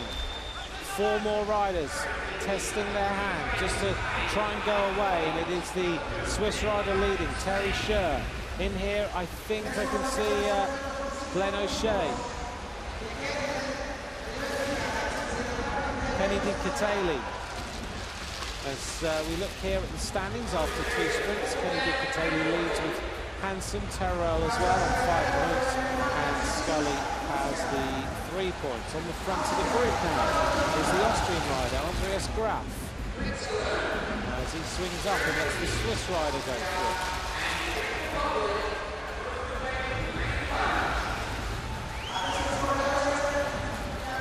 And in the group now is the German rider, who has joined in, Tia Reinhardt. So it's Tia Reinhardt followed by the Austrian rider. Now the Colombian is going across. You can hear the reaction from the crowd. And this Colombian rider, Edwin Avila, has decided he's got to try and go for it. So he's sensed the danger. The peloton in about 4 groups on the track. And these riders trying to take a lap on the rest of the field. And he does make it. So he's roared his way across to the quartet. The Russian rider has gone with him. That's Ivan Savicki.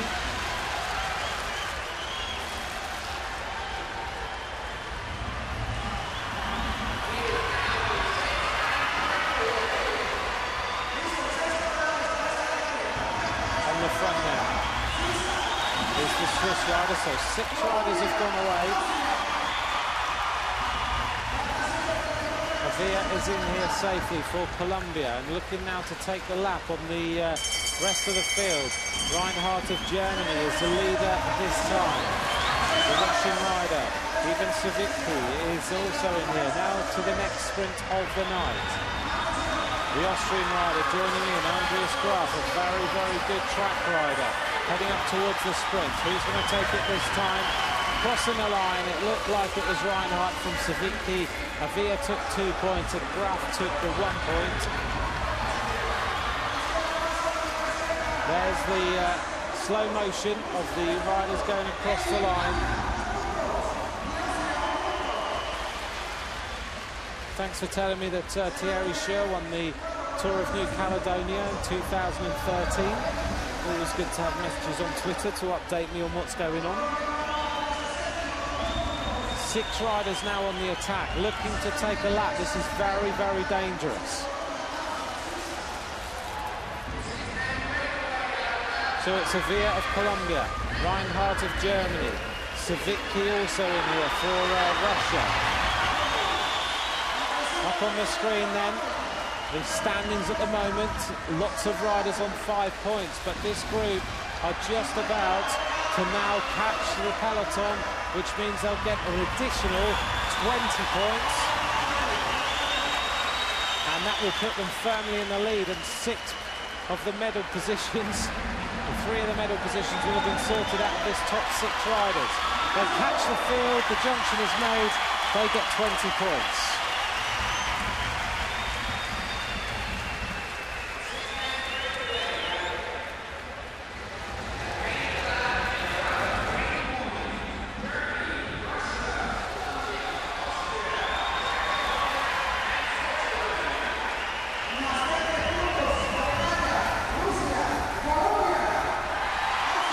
Riders then that took the lap were Thierry Reinhardt of Germany, Savicki of Russia, Avila of Colombia, Graf of Austria, Kadlec of Czech Republic, and Scher of Switzerland.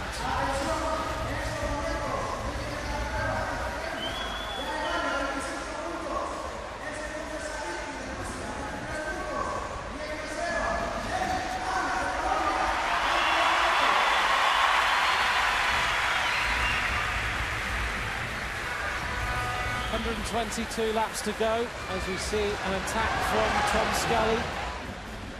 He's sensed that he's going to have to get up there and get a lap as well. 6 riders have got 20 additional points.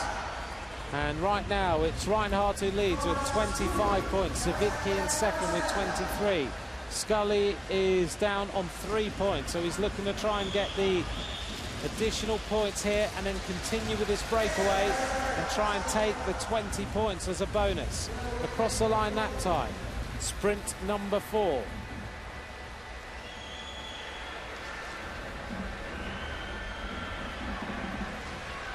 Still Tom Scully is on the front for New Zealand. So Scully took the 5 points, Viviani took 3, Luxishin took 2 points, and Thierry Schur took 1, which leaves Reinhardt still in the lead from Savitki. Avia is in 3rd place for Colombia, Graf is in 4th, Schur is also equal in 4th place as Viviani looks across at Tom Scully, and the two of them kind of have a little bit of a conversation to try and work out if they should continue with this breakaway.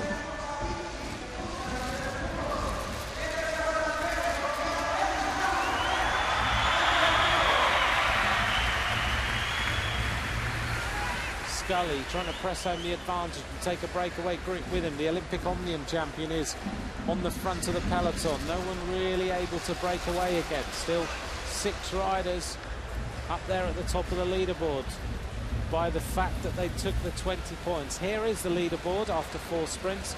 Tia Reinhardt of Germany, from Ivan Savitki of Russia. Edwin Avia there in 3rd place. Graf, Schur and Cadlet are the other riders who are in here. A little bit of a lull in the action with 116 laps to go. And now we see the former World Scratch Race champion, Martin Irvine, doing what he does best, which is riding away from the rest of the field, normally for an awful long time. And if he continues with this breakaway, who's to say he won't take a lap? The Ukrainian, Luxishin, trying to close the gap on Martin Irvine. This is what he did the other night in the scratch race.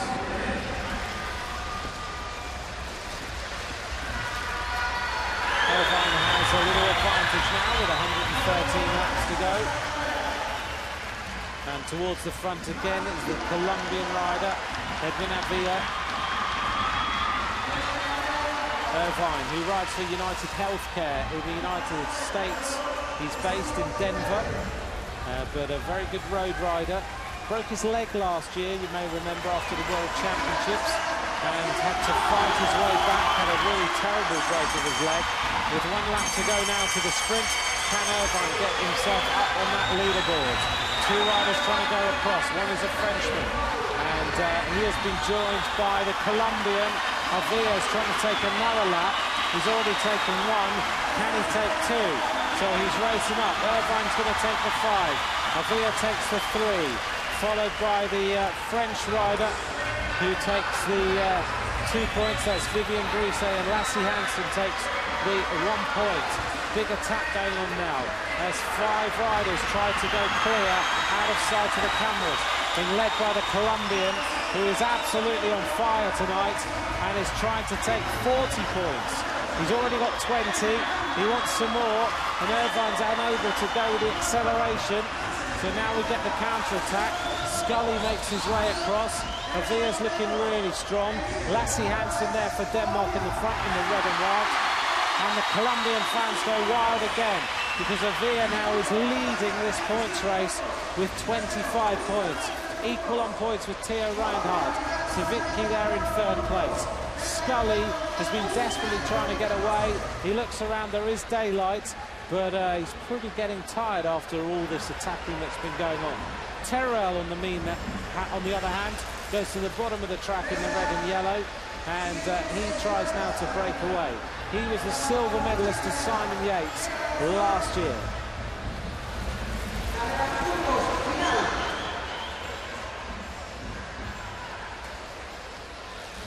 A long, long way to go. 100 laps of racing.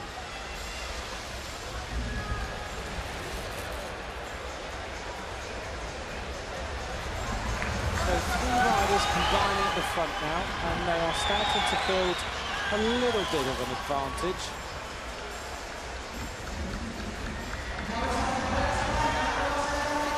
So it's Teruel with Tom Scully of New Zealand.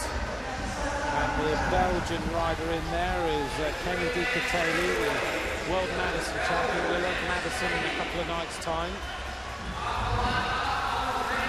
So 3 strong riders working well together. 6 riders have already got 20 bonus points, and it looks to me like these riders could be getting close to taking the lap. They've got to press on a little bit. Scully looks up to see where the rest of the field are. The pace is going in, and it's being led by the Australian rider Glenn O'Shea, out of sight of these 3. There he is on the other side of the track with the Ukrainian rider Roman Lutsishin. 1 lap to go now to the next sprint. Terrell, Scully, Di Catali leading, looking for the sprint points. So far, Scully has got 8 points, and the leader's got 25, Avia. They want the peloton to just lull now after this sprint, and then they'll get 20 points. Scully goes through. He takes the 5 points from Teruel and Di Catali, and now he thinks, right, I've got to get there. So he gives it 1 big push. 5 points for Scully, 3 for Teruel, 2 for Di Catali. Lutsishin of Ukraine got 1, and Scully now has used that to perfection and goes kicking his way across. He is going to be the 7th rider to lap the field. So keep a note, everybody. Scully now makes the junction. So 7 riders have got 20 points, and now Scully leads this points race with an advantage of 8 points because of the numbers he's been picking up along the way. So Scully of New Zealand leads, Avia of Colombia in 2nd. Reinhardt of Germany is also in equal 2nd place with 25, and Savicki of Russia is in 4th place. The leader of this points race now is from New Zealand, and he is Tom Scully of the Madison Genesis team from Great Britain. He races all the time in Great Britain now. He also was a stagiaire for a while with the Garmin team. And if you look back also in his history, he's finished on the podium of the under-23 Paris-Roubaix. He's a versatile rider, is Tom Scully, and sometime he's going to land a big World Tour contract. I've got no doubt about that. 94 laps to go as Di Catali and Teruel tried to catch the field. That would put them 9 riders having got the 20 points. Not long now until they managed to do it, and Di Catali has already scored 7 points, so he'd immediately go into 3rd place, and Teruel with 8 points would go into 2nd behind Scully.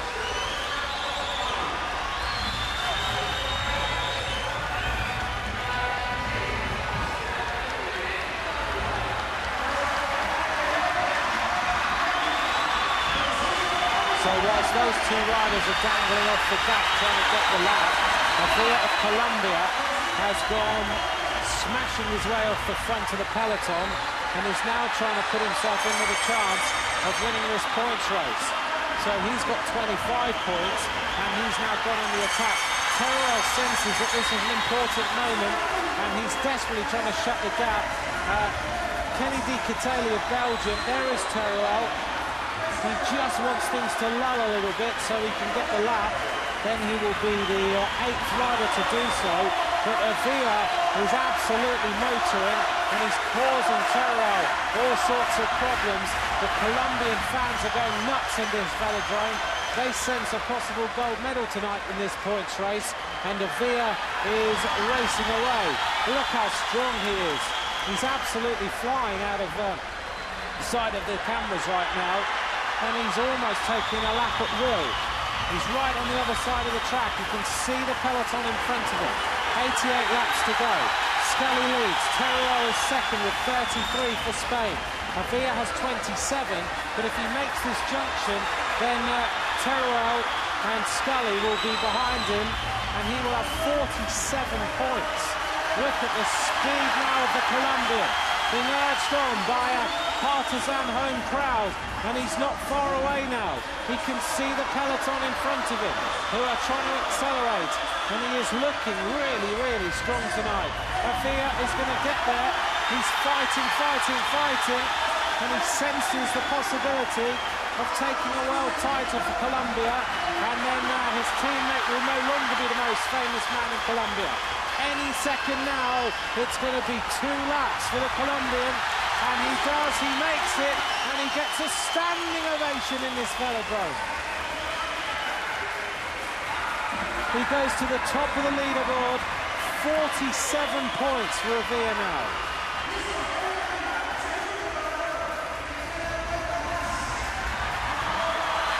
Thrilling racing with 88 laps to go.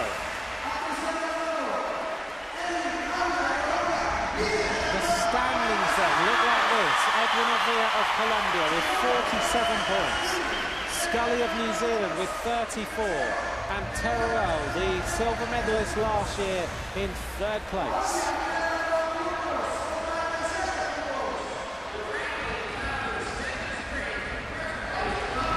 Edwin Avia is on absolutely stunning form tonight as we head up towards the next sprint of the competition. This will be sprint number 8 of 16. We're at the midway point. Scully's going to have to start to score some points now in these moves. Heading up to the line, it's Lasse Norman Hansen who takes that for Denmark. Ahead of Reinhardt of Germany, Andreas Graf of Austria, Cadillac of the Czech Republic, which leaves the standing still with Avia leading, Scully with 2nd, Teruel in 3rd place. Reinhardt into 4th, Graf in 5th. Confirmation on the screen again of sprint number 8, Lasse Hansen takes 5 points. Reinhardt of Germany takes 2. Andreas Graf takes 2nd, sorry. Graf takes 2. And the last point for Cadillac of the Czech Republic.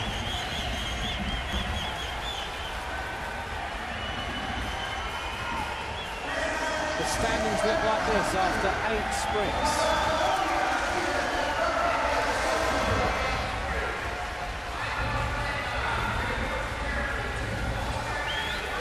77 laps of racing to go.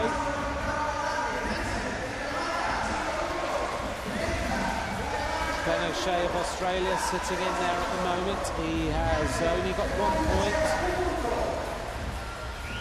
I wonder whether O'Shea has got something in those legs after the team pursuit gold medal. He's a former Omnium World Champion. He doesn't look to be able to go into the right combination of moves yet, but he's going to need a couple of laps to get himself into the shout of the medals. 75 laps to go. Scully goes to the front, followed by Viviani in the blue and white of Italy. The rider from Hong Kong, China, into 3rd place. A little bit of a calming down now of the pace. And Teruel goes on the attack at the front. He is the rider who is in 3rd place. If he can get a lap, he would be the leader of this points race. Being tracked now by the Austrian rider. Andreas Graf senses a little bit of danger as Viviani tracks his way also into the move. He goes to the bottom of the track, the Italian, and nonchalantly rides off the front, but swings up again, says no can do, goes back onto the wheel of Graf.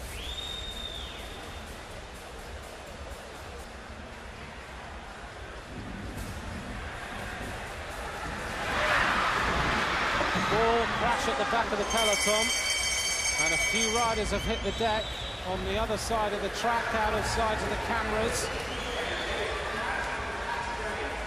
And in there is Owen Dool of Great Britain as we wait for the sprint. Looks like a South African rider has also hit the deck. And heading up to the sprint now is Graf, followed by Viviani's also up there in 3rd place. Reinhardt in 2nd, and Lutzershin also in there. So the sprint that time doesn't really change the standings too much. It was Graf from Reinhardt from Viviani and Lutzershin. Graf now moving up to 5th place overall with 28 points. A few riders hit the deck then. One of them was Owen Dool of Great Britain. He's now up and running again. Also on the deck is Kenny Di Catali, the Belgian rider, who was in 10th place. There's the crash. Dool went down. Dull was the first rider to go. Keirin also hit the deck. The South African rider also left on the deck. Sprint number 9 of 16 leaves the standings looking like this. 47 points to Edwin Avila, Tom Scully of New Zealand in second place, Teruel of Spain in third. 66 laps to go.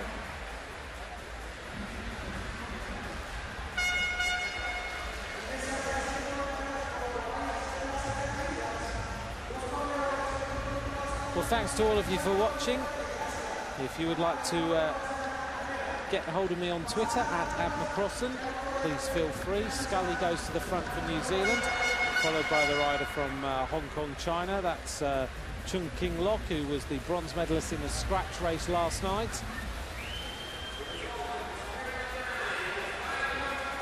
You kind of sense there's one more lap take somewhere in this race. And has Avila got his wits about him as Viviani goes through? Viviani's been training quite hard down on the track at the UCI headquarters, if you ever get the chance to go there. In reception there is a 200-metre track, and Viviani's been down there training.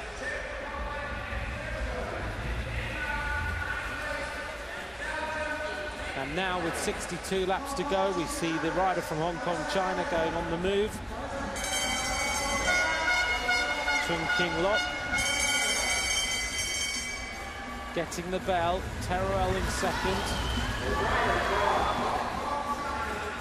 And this rider now is around about a quarter of a lap ahead. Sprint number 10 coming up. Chung King Lok takes the maximum points with 60 laps to go. Teruel takes second, followed by Savitki of Russia, and Keirin, who was on the deck a little while ago, takes the fourth place. Still, Avila leads. Teruel into second with 36 points.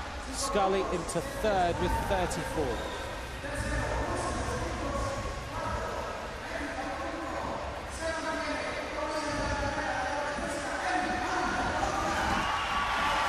Another attack starts to happen at the front.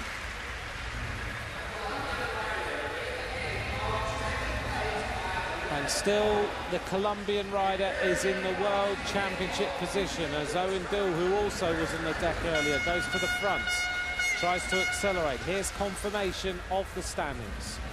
After 10 sprints, Edwin Avila leads with 47 points. Elo Teruel in second, Scully of New Zealand in third.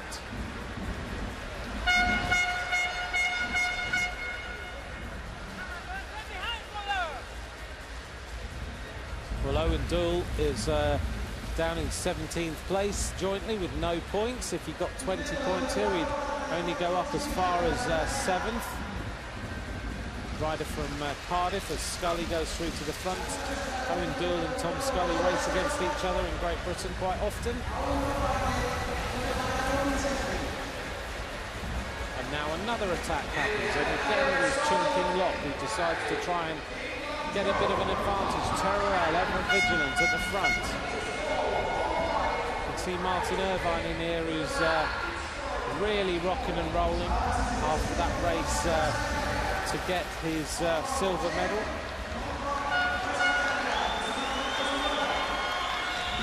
.54 laps to go.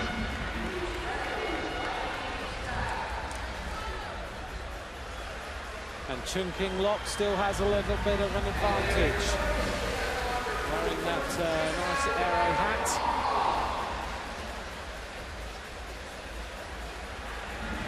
It's a good, strong rider, very, very smooth on this 250-metre track. And if he can get up there now, he would be on 25 points, which would put him in 6th place, equal with Savitki of Russia.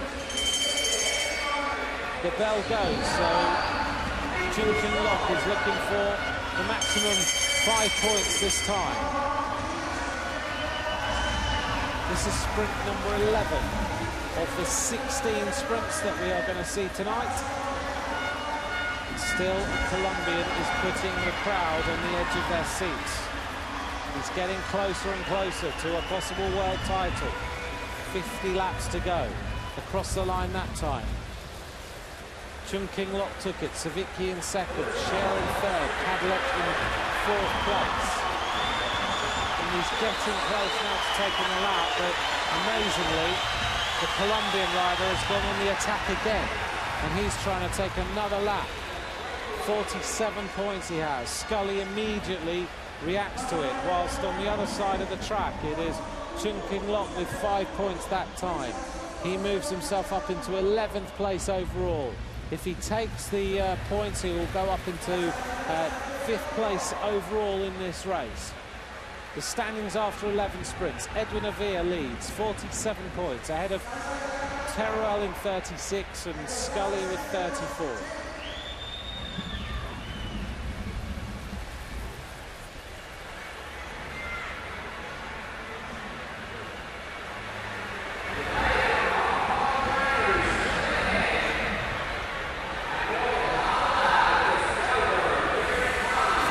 Laps to go, and Chung King Lok is close to taking the 20 points for taking the lap. The necklace dangling round his neck there, less aerodynamic than the aero hat he's wearing, but he's choosing to wear it anyway. Scully went to the front to try and get a bit of a reaction going, but the rider from Hong Kong, China, is going to put himself up into 5th place overall with this taking a lap. If he manages to do it, he's nearly there. He's just pressing on, 44 laps to go. Right now, this world title is going to Colombia. When was the last time Colombia won a world title?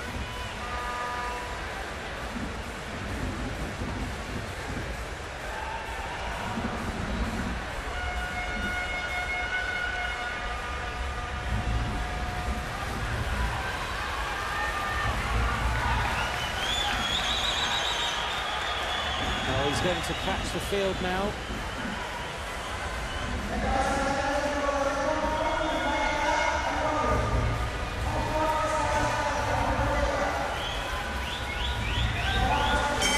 Chung King Lok is nearly there. The sprints are going on the other side of the track. He's trying to hold off cleverly on taking the lap so he can take the sprint. And then behind him, because if he catches the field, he won't take the points. So he needs to just hold off a little bit. He'll take the sprint. Behind him, Scully's trying to take a few more points for New Zealand to put himself up into 2nd place. So this is sprint number 12. Scully does manage to do it. So it is Chung King Lok, Tom Scully in 2nd place, which moves him into 2nd for New Zealand. So if you're a New Zealander, right now, Scully is on 37 points. Avila is on 47. So Scully could close the gap without taking a lap.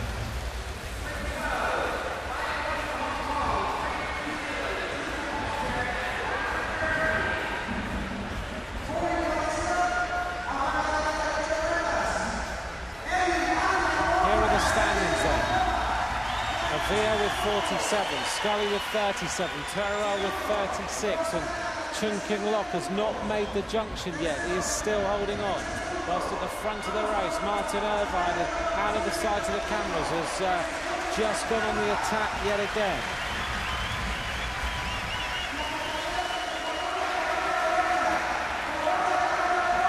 So Chung King Lok is having all sorts of trouble here.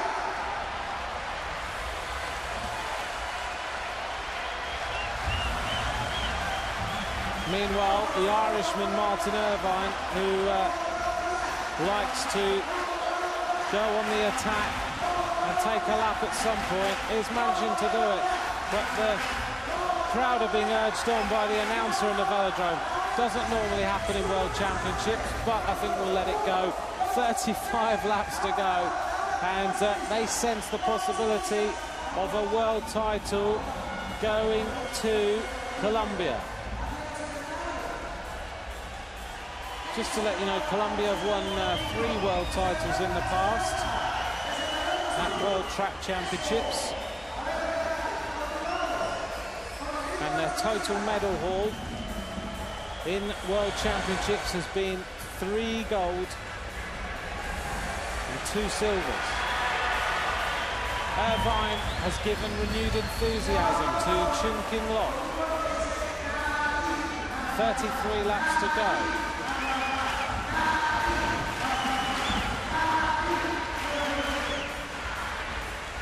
And it's getting close now to the possibility of the Irishman Irvine moving himself up into 7th place.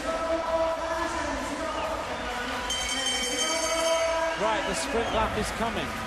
And it is Irvine leading this lap with Chun King Lok on his wheel.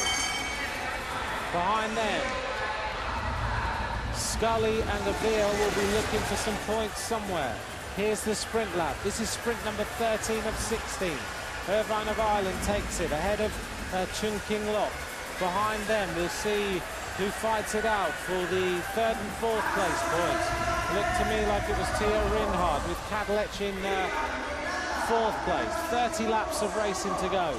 It's still anybody's race. The announcer is desperately trying to get the Colombians to urge on Avia to hold on to this world title, whilst on the other side of the world, I'm sure the New Zealanders are urging on Tom Scully and will be on the edge of their seats right now. If you're a New Zealander, it's not much. He needs 2 sprint wins and Avia to score nothing, and then he will take the world title. Avia goes to the front. Here are the standings. Edwin Avia leads for Colombia. Scully in 2nd place in the stealth black of New Zealand. Eilers Turel is holding on to 3rd place with 2 points advantage on the German Reinhardt. Irvine, though, is getting closer now to taking some points. Meanwhile, Teruel has gone on the attack for Spain and is looking now to try and take a lap as well and score some points to put him into the silver medal position. And Scully now has got to react, which he does. And an immediate reaction from the Colombian, who is absolutely flying tonight. So he's going to try and go across, the Colombian rider. He's got a style a little bit like Mark Cavendish on a bike. 25 laps to go as Irvine looks for the next sprint. These are the leaders. They still haven't taken a lap. Irvine looks across and he can see another rider coming. And the rider coming across to him is the Spaniard, Eilers Turel. Glenn O'Shea now reacts for Australia. And I think this race may well be coming all back together. Turel is nearly there. Scully can't do much about it. He looks for a little bit of assistance from a wheel of Glenn O'Shea, and he gets it. So Scully nips into there. Avia's on the wheel of Scully. He knows which wheel he needs to follow.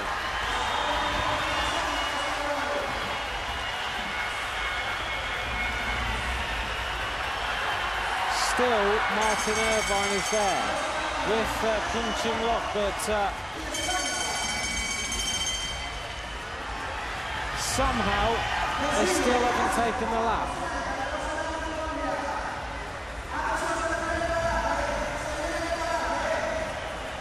Irvine takes the maximum points again. Chun King Lok takes 2nd place. Behind them is Eilers Turel. Scully takes 1 point. That could be all important. So Turel and Scully are equal on points with 38. Avia still on 47. It's still doable.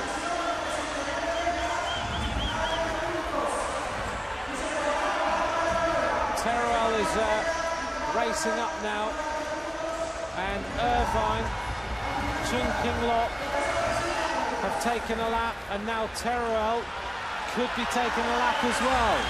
And this would put Turel into the lead in this points race. The rider who last year was in silver is about to make the junction, and Avia is also in a group of 4 riders trying to make the junction, and suddenly the race is changing, and this crowd are going mad with 17 laps of racing to go. Turel leads with 58 points. It's a big change at the top. The Spaniard Turel, 58 points. Avia with 47. Chun King Lok with 41. Scully also now down in 4th with 38. But Scully Avia, Glenn O'Shea, and the Austrian rider who is in this group are about to do it too. Andreas Graf, they're about to take another lap. So they race across, and it's going to be Scully and Avia who race across to take the lap as well, and suddenly it all changes again. Listen to the crowd in here. It's absolutely incredible. 20 points go to them. So let's update. It is 67 points to Avia, who has taken 3 laps. Teruel with 58 in second. Equal on points with Scully on 58. Andreas Graf is in fourth with 50. There are 13 laps to go. The next sprint is coming up. It's really important now between Avia, Teruel and Scully. And the confirmation now makes the crowd go mad that Avia is in with a chance here of taking the world title now, without a doubt. He is 9 points ahead, but who is going to take the points this time? Scully goes to the front for New Zealand. He's going to go through and try and take 5 points, and he manages to do it. Scully now closes the gap. It's all going to come down to the wire. This is going to be absolutely incredible. It is going to come down to the last sprint of the night between Scully and Avia for the world title. Teruel now in third with 58 points. This is building up to be one of the best points races you have ever seen. Don't go away. It is now looking like this. Edwin Avia of Colombia, the rider who rides for the Colombian professional team, is now on 68 points. Scully on 63. And Avia rode the Giro d'Italia last year. He's got the good road strength, and he looks around. He needs 1 point to beat Scully. That's all he needs. He goes to the front now. Scully needs to win. Avia needs to not score. Is that possible? It's all going to come down to the last sprint, and then it will go on countback. That's how close this race is. 7 laps to go as Avia goes to the top. Martin Irvine goes through. Scully now is at the front of the race for New Zealand. Teruel is in third place for Spain. Don't go away from this points race. It is going to come down to the last sprint. The Colombian fans are going totally and utterly mad. Scully now looking for some way of getting rid of Avia. 6 laps to go. Avia's right on the wheel using his road craft that he has honed in the Grand Tours. He won the sprints classification in the Tour de San Luis in Argentina in 2012. 5 laps of racing to go. It's all about Scully and Avia. Avia is going to stick to him like a piece of Velcro. Scully now looking for some points. He knows he's got to beat Teruel as well. I'm pretty well assured that Scully will get a medal. So will Teruel. But what colour are they going to be? Martin Irvine goes to the front, the United Healthcare professional. Behind them, in the string, the Belarusian. Scully is looking for a way of getting rid of Avia. The fans are on their feet in the Cali velodrome. There's the possibility now of the world title. Now Scully's looking to just try and use some sort of tactics to get rid of Avia. He goes to the front. He's got to shut the gap. 1 lap of racing to go here in Cali. Is the world title going to go to Avia? Is it going to go to Tom Scully? Scully sprinting around now. Avia going around the outside. Scully's looking for this one. They go shoulder to shoulder. They're bumping and barging. Scully goes racing round. It is a world title for Colombia. Listen to this. Oh, what a win. They're absolutely going wild in Cali as Edwin Avia brings home the points race world championship. Listen to this.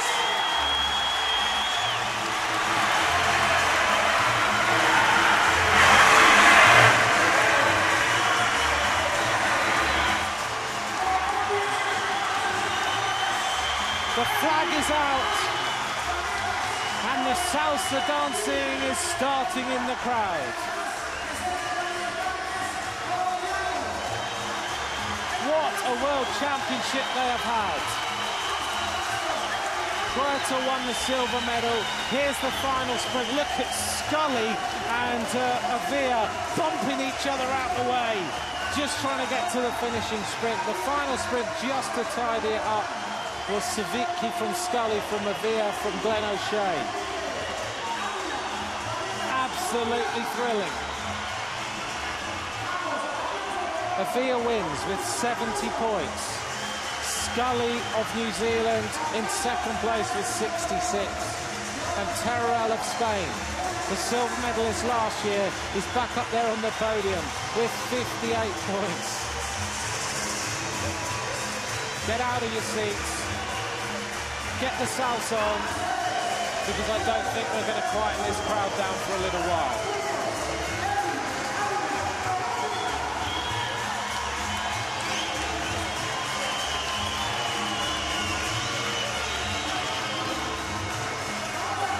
It's absolutely deafening in here.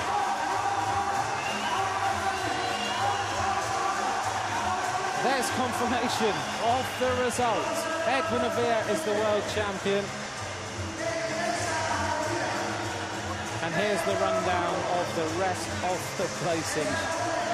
But as far as Colombia is concerned, nothing else matters.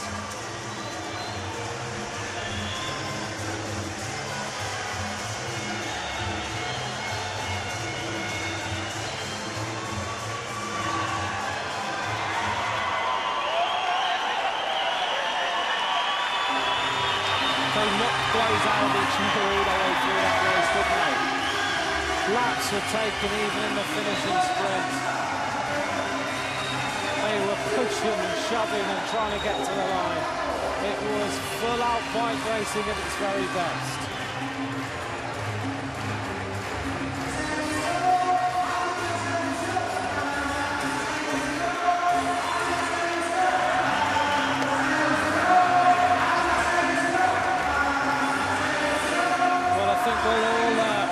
Enjoy and savour the atmosphere for a moment.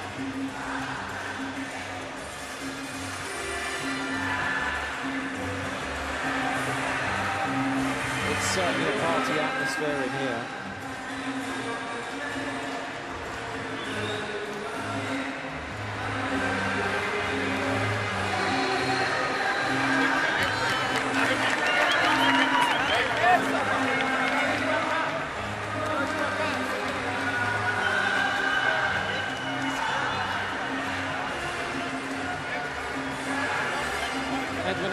Urged on by the crowd, urged on by everybody in this Colombian camp today.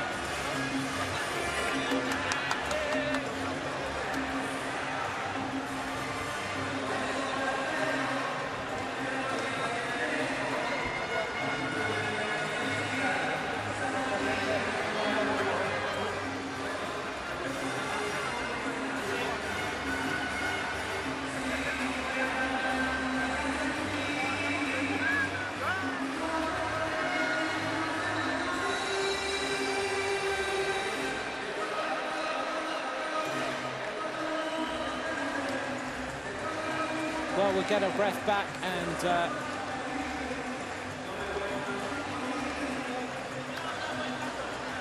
look at everyone trying to get their interviews with him. He's always been in the team pursuit, of course, with Colombia. And he's won the Central American Games in the team pursuit. He's ridden the Giro d'Italia, finished last year, 164th, riding for the Colombia team.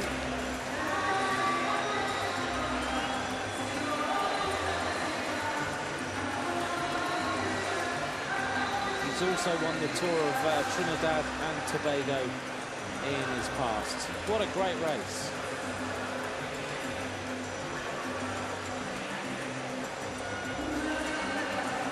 Just to update you on what's coming up, we will have the Omnium elimination for the men coming up this evening.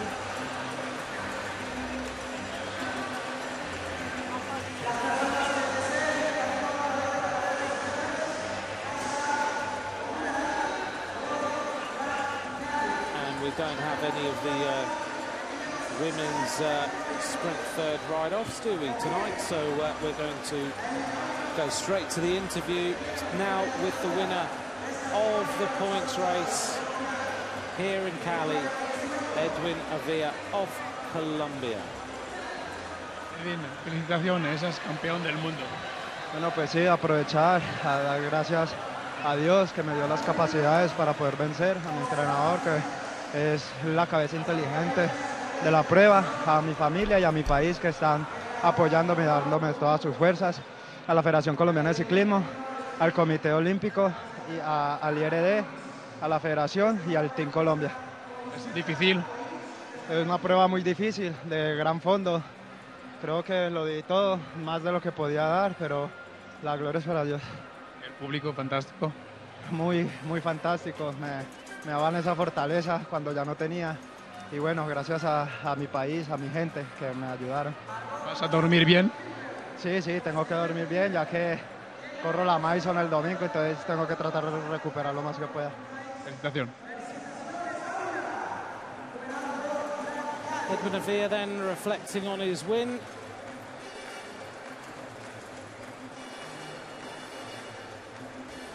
This whole velodrome, when he stands on the podium to get this rainbow jersey, is just going to go even more wild than it did earlier. Felicitaciones, Edwin Avila, por tu gran triunfo en esta noche. Aplausos. Numeral World Track Cali. Escríbanos. Still doing interviews behind the podium.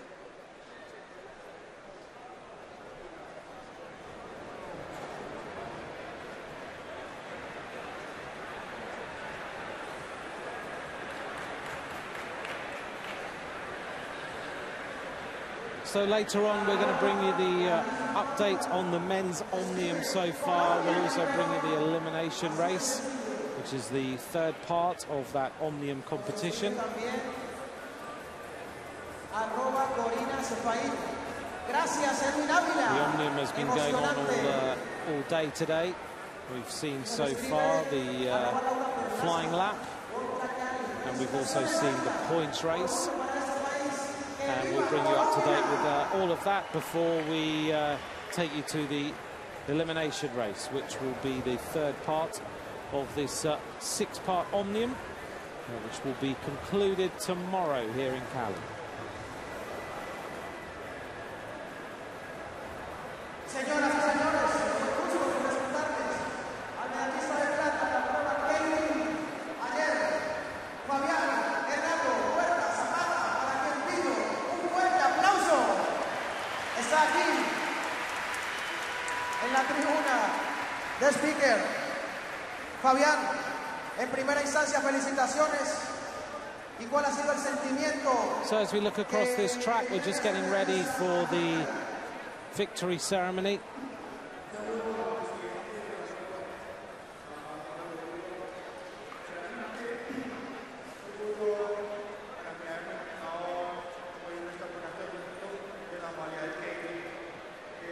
Este público maravilloso que siempre lo demuestran, ahora lo acaban de demostrar con Avila. Es un gran orgullo poder entregar estas medallas acá en Cali. Por último, su mensaje a toda esta gente.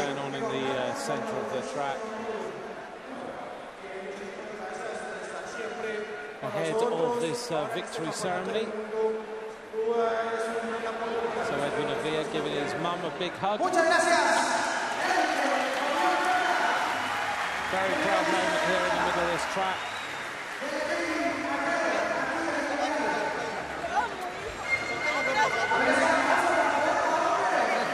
Well, he's got to go, Mum. He's got to go and get his gold medal and his rainbow bands.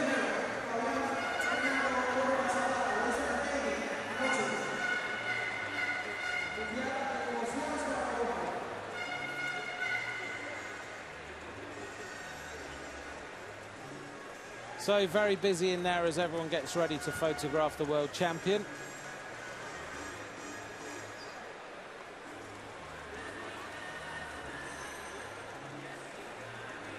alongside the New Zealander Tom Scully.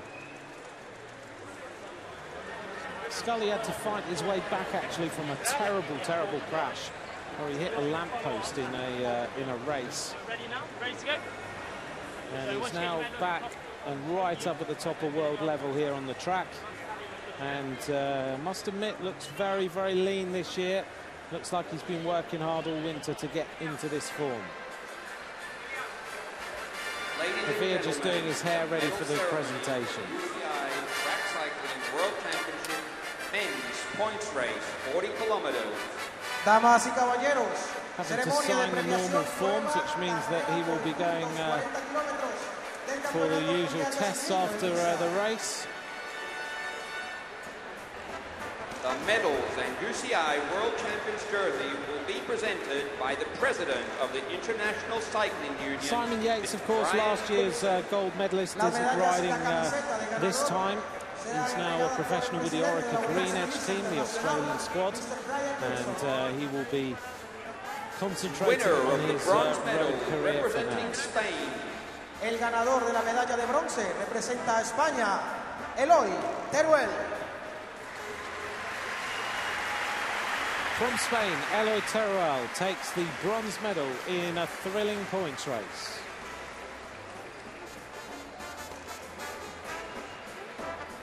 Winner of the silver medal representing New Zealand. El ganador de la medalla de plata representa a Nueva Zelanda. Thomas Scully. Tom Scully of New Zealand is the silver medalist, and it came down to 4 points between the two of them. The UCI Track Cycling World Championships Men's Points Race 40 kilometers gold medalist and winner of the UCI World Champions jersey representing Colombia. El ganador de la medalla de oro. You don't really have to say anything else, do you? The world champion. The rainbow bands go to the Colombian Edwin Avila.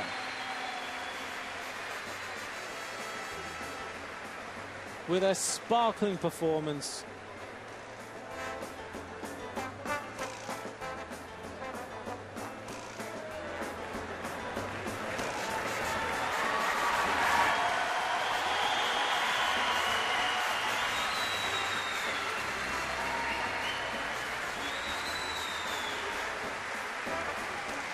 So the fourth world title that Colombia have taken in World Championships goes to Edwin Avila.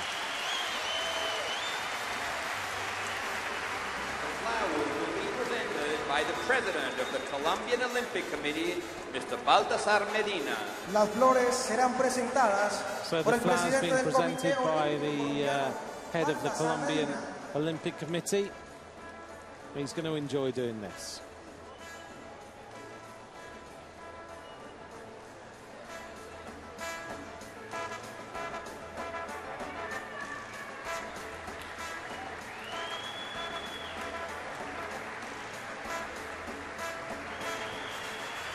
And now the national anthem of Colombia. Ladies and gentlemen, the national anthem of Colombia. Damas y caballeros, a continuación, con orgullo, el himno nacional de Colombia.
Ladies and gentlemen, please acknowledge our medalists. Damas y caballeros, fuerte el aplauso.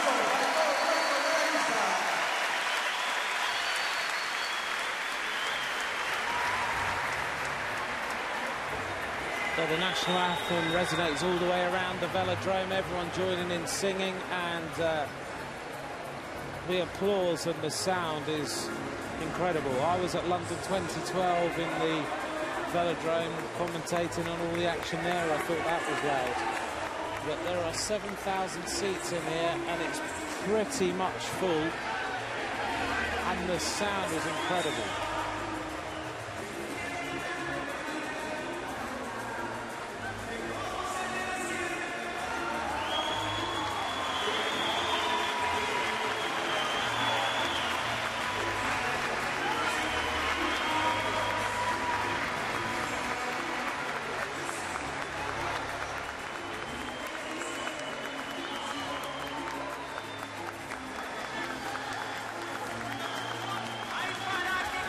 I don't think his mum's going to stop crying, is she? Colombia, Colombia, Colombia. So whilst the velodrome continues with its party, we will carry on and we'll move on now to our last main action of the Omnium of today before we have the women's sprint race for the 5th to 8th places. Tomorrow we'll decide the sprint. And throughout today we have had the Omnium races going on for the men, the first 2 rounds of that, which comprises the points race and of course the flying lap is what we will see first of all. So we'll update on the Omnium events from earlier on.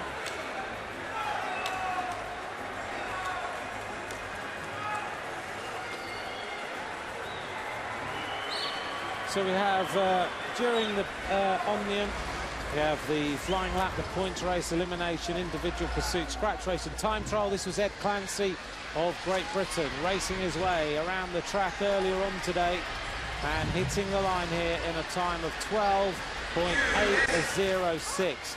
A very, very fast performance from Ed Clancy in the flying lap. This was followed up here by Tim Velt, and then the Australian rider hitting the line there to take 3rd place, Luke Davidson, and that left the standings looking like this after one event. Clancy, Velt and Luke Davidson. We then moved on to the points race, which was an interesting race indeed, and a couple of riders took some laps throughout the race, and it was Eilers of Spain and Thomas Boudat of France who were going head-to-head for the points.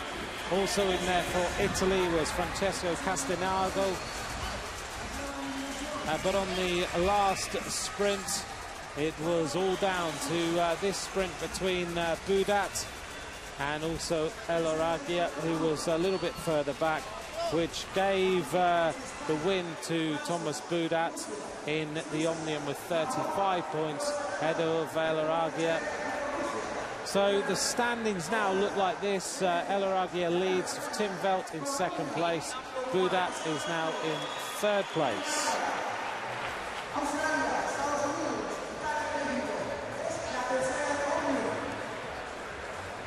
We're now on to the elimination race.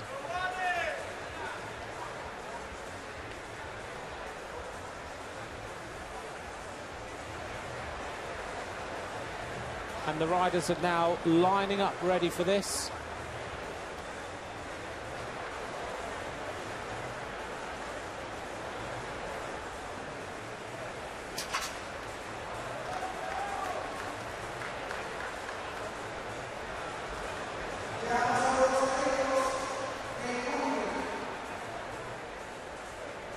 Eighteen riders taking to the start.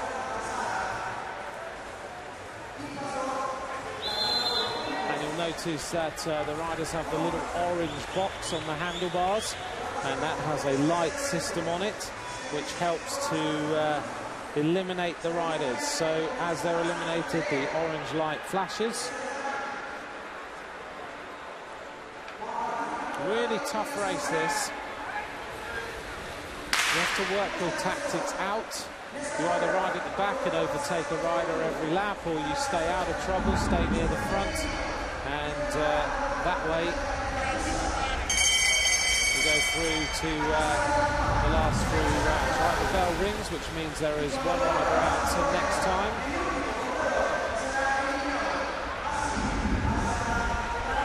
So who's going to be eliminated at the back in a little bit of trouble is number 20 there, Castanago of Italy, who looks like he's going to be the first rider out of the swing.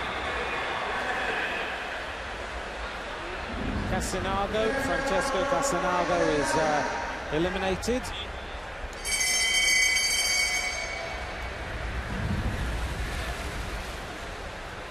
And so we're looking now at the next sprint, who's going to be taken out. Looks like it's going to be pretty close here at the back. All the action, remember, at the back of the string of riders. And looking here, one rider just eliminated at the back. The Australian rider. That, of course, is Luke Davidson, the gold medalist in the team pursuit already, who's eliminated very, very early.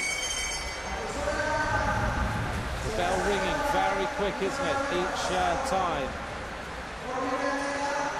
And we will see who is taken out this time. The Mexican rider in a little bit of trouble. At the back of the string now is Jose Aguirre. And it looks like he is going to be washed away, and he is. So 3 riders are already out. So the Mexican rider, Jose Aguirre. Do you get the idea now, if you've never seen a elimination race before? It's all about the action at the back until we get down to the last few riders, who then race for the win. One more rider to be eliminated this time. The rider in trouble at the back is the Dutch rider. A few riders having a few problems here, trying to find a gap, and number 12 now in trouble. That's Casper van Volsack. And out that time, look at the Spanish rider to me, number 13. There's a big, big crash.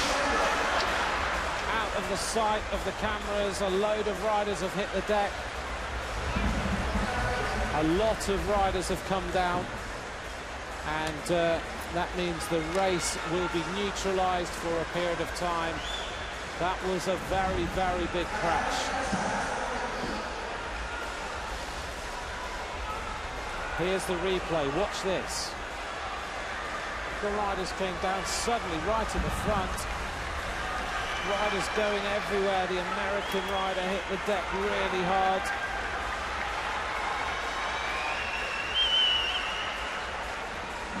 Well, touch of wheels, and they all come down. So the race is now neutralized. 4 or 5 riders hitting the deck. And now everyone's just trying to get back up and get on the bikes. The American rider is Jacob During.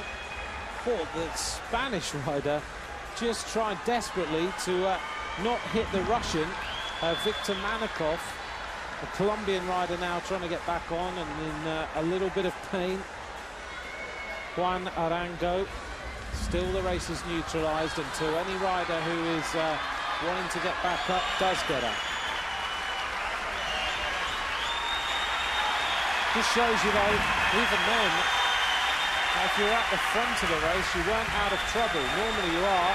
There's a few riders riding around here with some battle scars. They're going to go to bed tonight after the end of 3 races, and they're really going to be feeling it.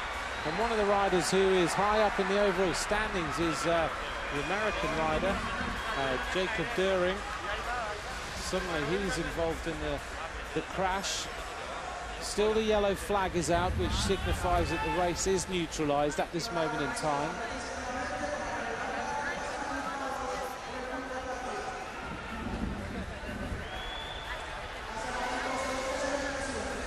And so now the race is going to be back on. I'm just seeing that we've got all the riders still in here now. I think everyone has managed to get back up who was left on the deck. A bit nervous in here in this elimination race. So the bell rings, and going to the front that time is the Belgian rider, that is Jasper de Bust. And the rider who's in trouble at the back is Casper van Volsack, the silver medalist in the team pursuit. Almost another touch of wheels there. There's no holes barred in this elimination tonight. And Volsak is now taken out of the race. There are 4 riders eliminated so far.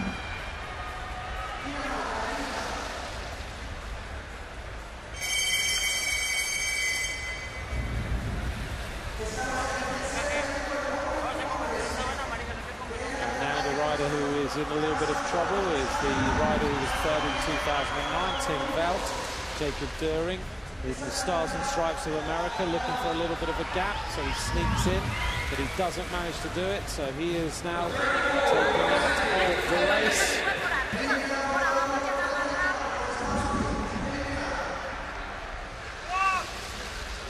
Jacob During, the 5th rider to be taken out.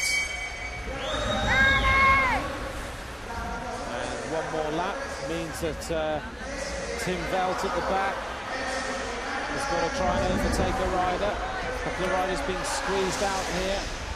Almost a touch of wheels. Ed Clancy's having to fight for his position as well. He's pretty good at these races, and it's the Swiss rider at the back. He's been eliminated, Oliver Beer.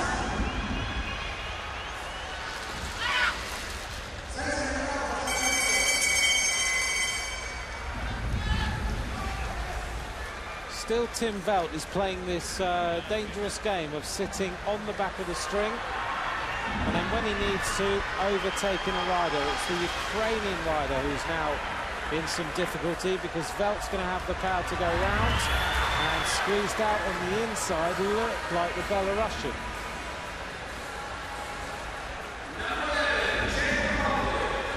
And it isn't. It's Andrei Rubin of the Czech Republic who is eliminated that time, so the little light will go on his handlebars.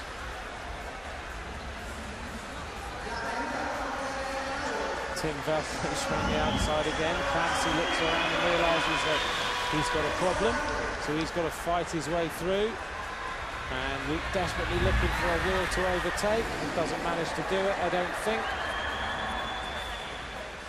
Clancy of Great Britain, the world champion of this discipline in 2010, just not looking like he's firing on all cylinders tonight. Clancy is out. And now the Ukrainian rider. Well, I'm not sure actually. It looks like they've decided to leave Clancy in, and that means he's going to be eliminated anyway, because they've taken the Ukrainian rider out. And so now Clancy is taken out too. I'm not sure he's going to be very happy with that.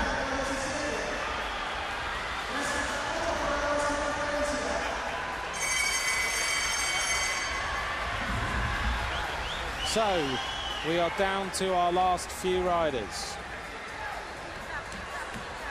9 riders left.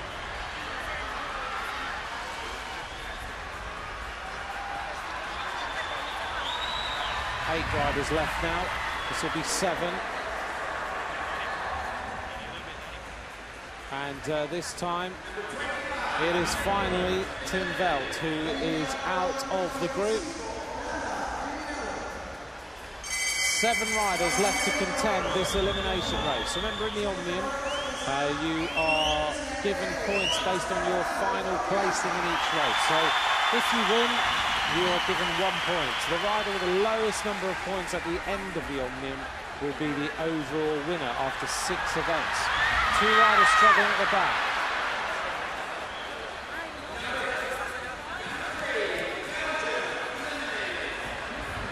And number 3 from Belgium has been eliminated, which is not right. But anyway, I don't know how they've managed to do that, because it was clearly the Colombian who was out.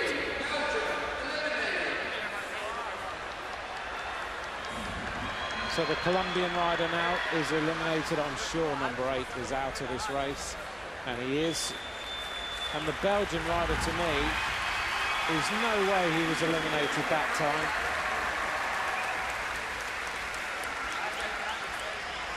The yellow flag signifies they're not taking a rider out of the race. So still no elimination until they are happy. A restart, and they say to the Belgian rider, who's not very happy, you can stay in now. Jasper de Bust. He's got to try and catch the group.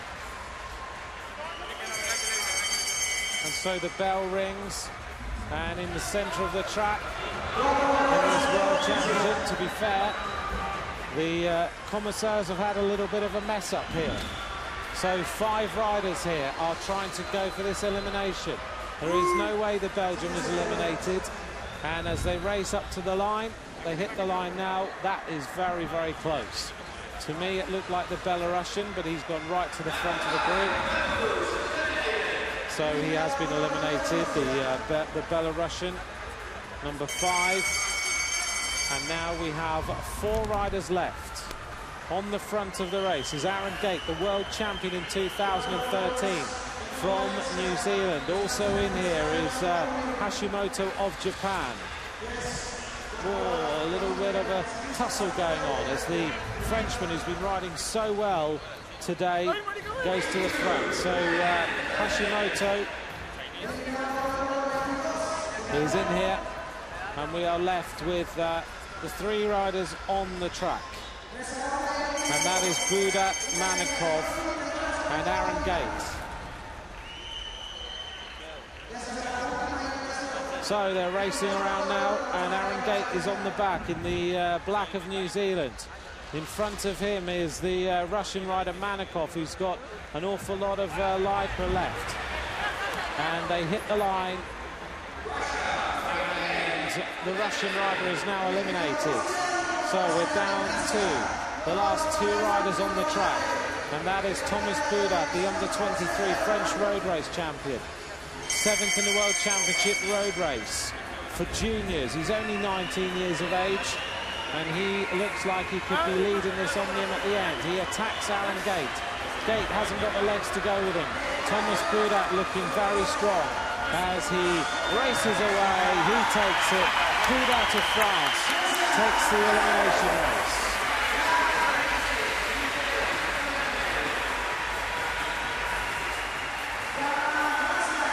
Well, he's already won the points race, now he wins the elimination, and it's all, of course, about consistent performance. If you get 2 wins in an Omnium, then it really does put you in prime position. So far, Budat finished 10th in the flying lap. Now he's had 2 wins.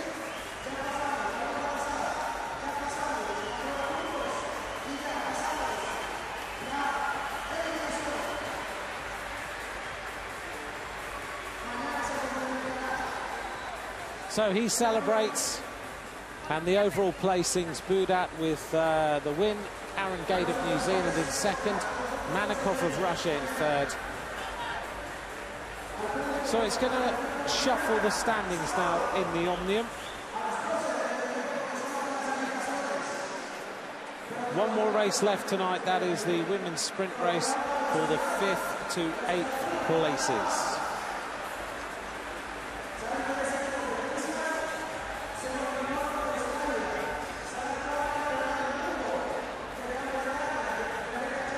On the screen then the results of the men's Omnium, running through those.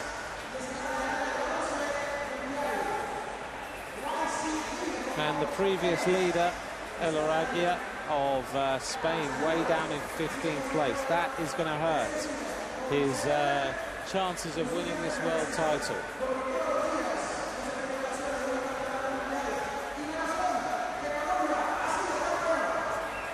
Which means the standings after 3 events look like this. Thomas Budat is the leader with 12 points only. Manikov with 15. Velth in 3rd. Aaron Gate, the former champion, in 5th place now, riding strongly. Clancy of Great Britain in 8th. And that really hurt Eilers.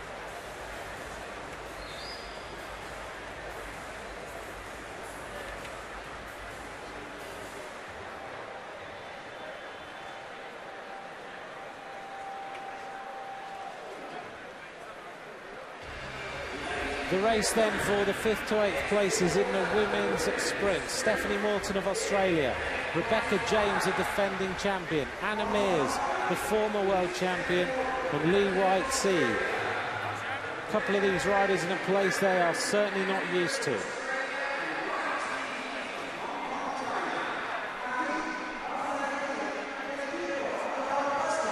It's all really about honour in this race now.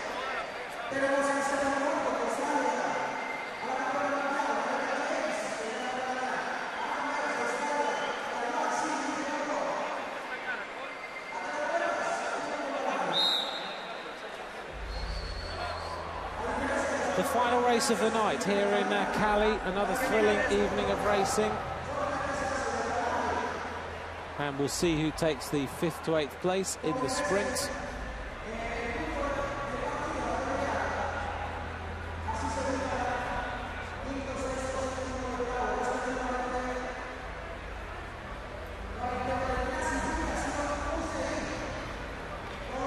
Stephanie Morton sitting 3rd wheel. Rebecca James there in the 2nd place. Anna Mears at the front, trying to keep herself out of as much trouble as possible. Mears lost her helmet visor actually before in the previous sprint. Right, they're heading around the track now. Who's going to take it? Mears is tracking around James. It's pretty close in here. None of these riders want to lose this. James takes it in 11.582. So the former world champion takes the 5th place. Anna Mears on the inside, and Lee White-Sea at the back of the group. So that is the 5th to 8th place. Tomorrow will bring you the finals. It's going to be a pretty interesting tussle to get through to that gold medal ride-off, because we're in a sprint competition that we really weren't expecting. Mears and James are the 2 riders we thought would be in those semi-finals.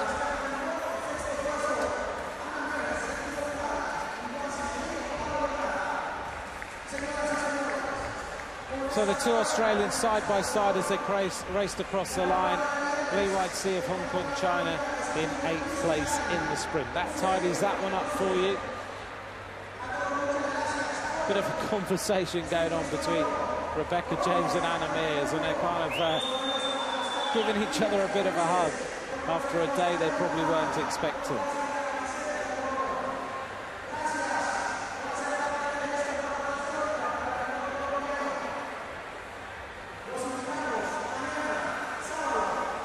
Well, here's the medal standings after 12 medals have been presented. Doesn't look quite right to me, does it? With Australia still on 5. Germany on 4. 3 pages of standings. Ireland down there in 9th place with 1. And running through the rest of the pages of the various screens. United States now on the board with 1 as well. And the Netherlands down there in 16th place. So another great day of racing ahead tomorrow on this Cali track. I don't know if we'll get the same atmosphere we got tonight for Avia in that points race, but we'll bring you the women's sprint semi-finals. We'll also see the men's sprint tomorrow. The men's Omnium scratch race as well is in here in the schedule for tomorrow night. And we'll also bring you the women's points race as well. That's going to be a thrilling race too. A few medals to be decided on day 4 of competition here in Cali. The men's Omnium will be decided with that final time trial at 9:05 tomorrow night, and we'll have the start, of course, of the women's Omnium as well.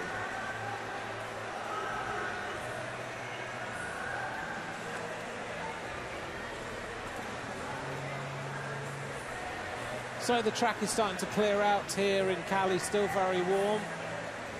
And everyone going home with smiles on their faces after tonight. We saw Francois Pervis with a win in the kilometre time trial. The world record holder, victorious 2 nights running. All smiles from the Frenchman, pulling on another rainbow jersey. We saw Jo Rousel take her first individual world title in the pursuit for Great Britain. All smiles from her.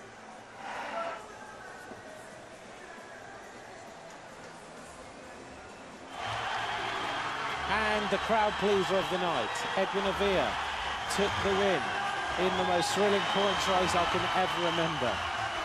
What a night in the Cali Velodrome. So those are the medals of the night. Thank you very much for joining me here in Cali. We'll leave you with the sight of the world champion. From me, Anthony McCrossan, good night, bye for now.